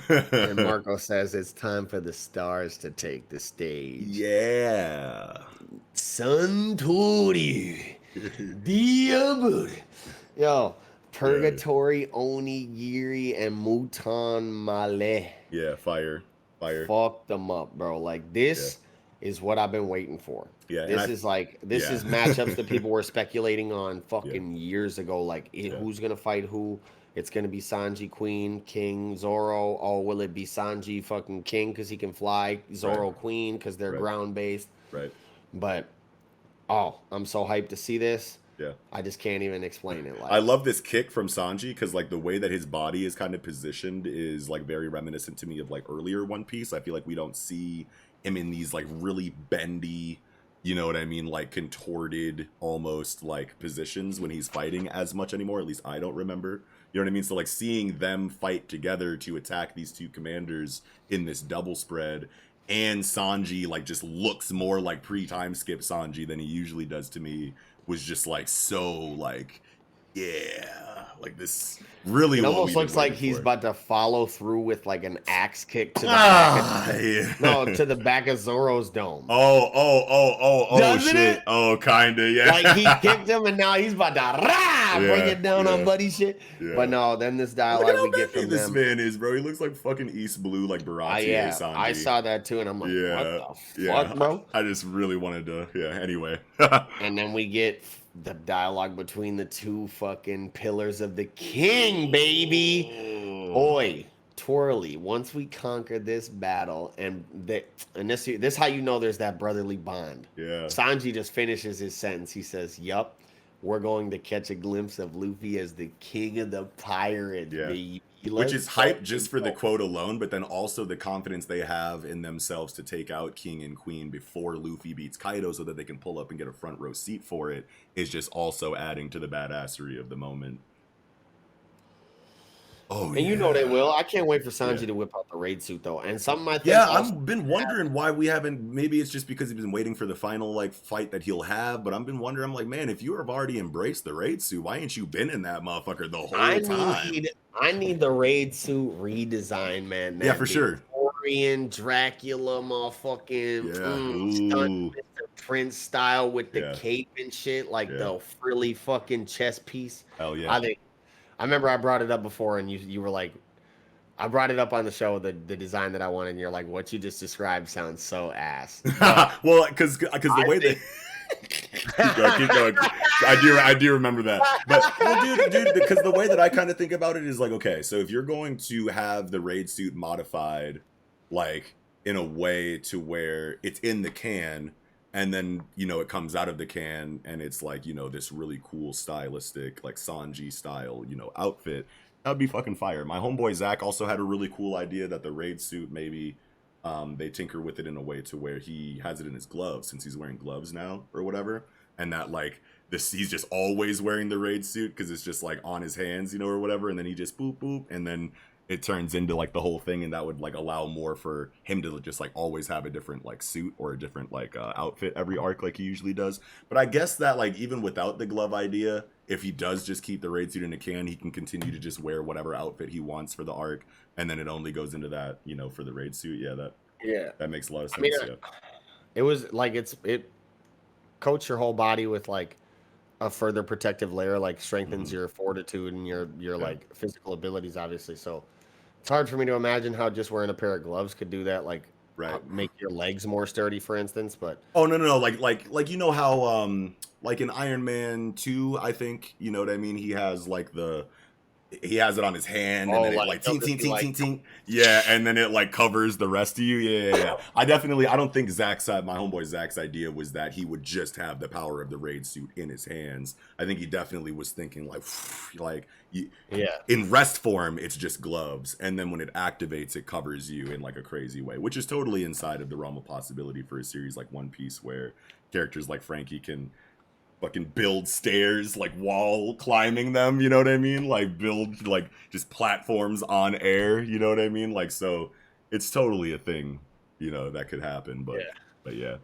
Yeah, we definitely could have gotten Frankie and Usopp already like redesigning it, and now he just whips it out like Yeah, I think that's what a lot of people thought was the case, like because he had been holding on to that raid suit, you know, can for a while when the conflict started, and then once it really started going up and Sanji was really about to start fighting for real, people were like, maybe augmentations have already been made to the raid suit, you know what I mean? Like in between the last time he fought with it and now maybe actually is when it would have to have happened, because that's right, he did use the raid suit earlier in the arc and it didn't seem like there was any modifications to it, and when would they have had time to modify it in that way in between him versus page 1 and now? But like whatever, you know what I mean? I do remember that being a conversation though. Yeah, most definitely. Like I want to find like an image of what I want Sanji to look like. Oh, sure. Like, oh, but these all look mad lame. Count Chocula. I'm just like Googling Count Chocula right now. Oh my god. Cause you brought up earlier, like a couple minutes ago, you were like some Transylvanian aesthetic. Oh, like this is, oh fuck. Fucking Innistrad, Edgar Markov, Soren Markov, Sanji. Nah, for real though, I think something like that, bro, would be sick. You know what I'm saying? You know what I'm saying though? I think, you know what I'm saying, you might not agree with it, but I think something like that, maybe not as heavy. But I'd have to see how I have to see Oda put his funk on it, cause you're gonna put some funk on it, but and I mean, seeing that fucking Halloween Count Dracula kid, a whack ass Halloween costume, so it's not really that good looking. But you know what I'm saying? You get like a nice tailored version of that. Yeah, for sure, for sure. Cleanly. Pulling up the picture is just so funny because you could that actually fits. Yeah, you could just say, you know, like some fucking, you know, vampiric, you know, Sanji style, like Transylvanian garb, and we could picture it. But then you pull up the picture of the Walmart costume. It's got to be like princely though, too. You know what I'm saying? Yeah. A real aesthetic to it. Yeah, for sure. But that was very funny. Oh my god. That was very. I think that's all I had for this One Piece chapter, though. Yeah, I think I'm good too, man.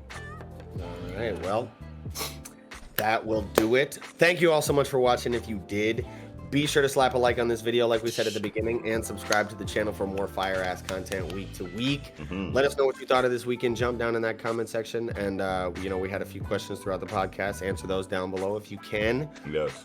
Also, as we said before, check out that description box down below while you're down there. Links to all of our individual social media accounts like Twitter are there. Online communities like Discord. places to listen to the podcast wherever you prefer, as well as links to support the podcast through our online store or our Patreon. Yes. And with all those words said, this will be another amazing episode of the Project Manga Podcast wrapping up. I'm your host, Igadu Knox. Sarabada.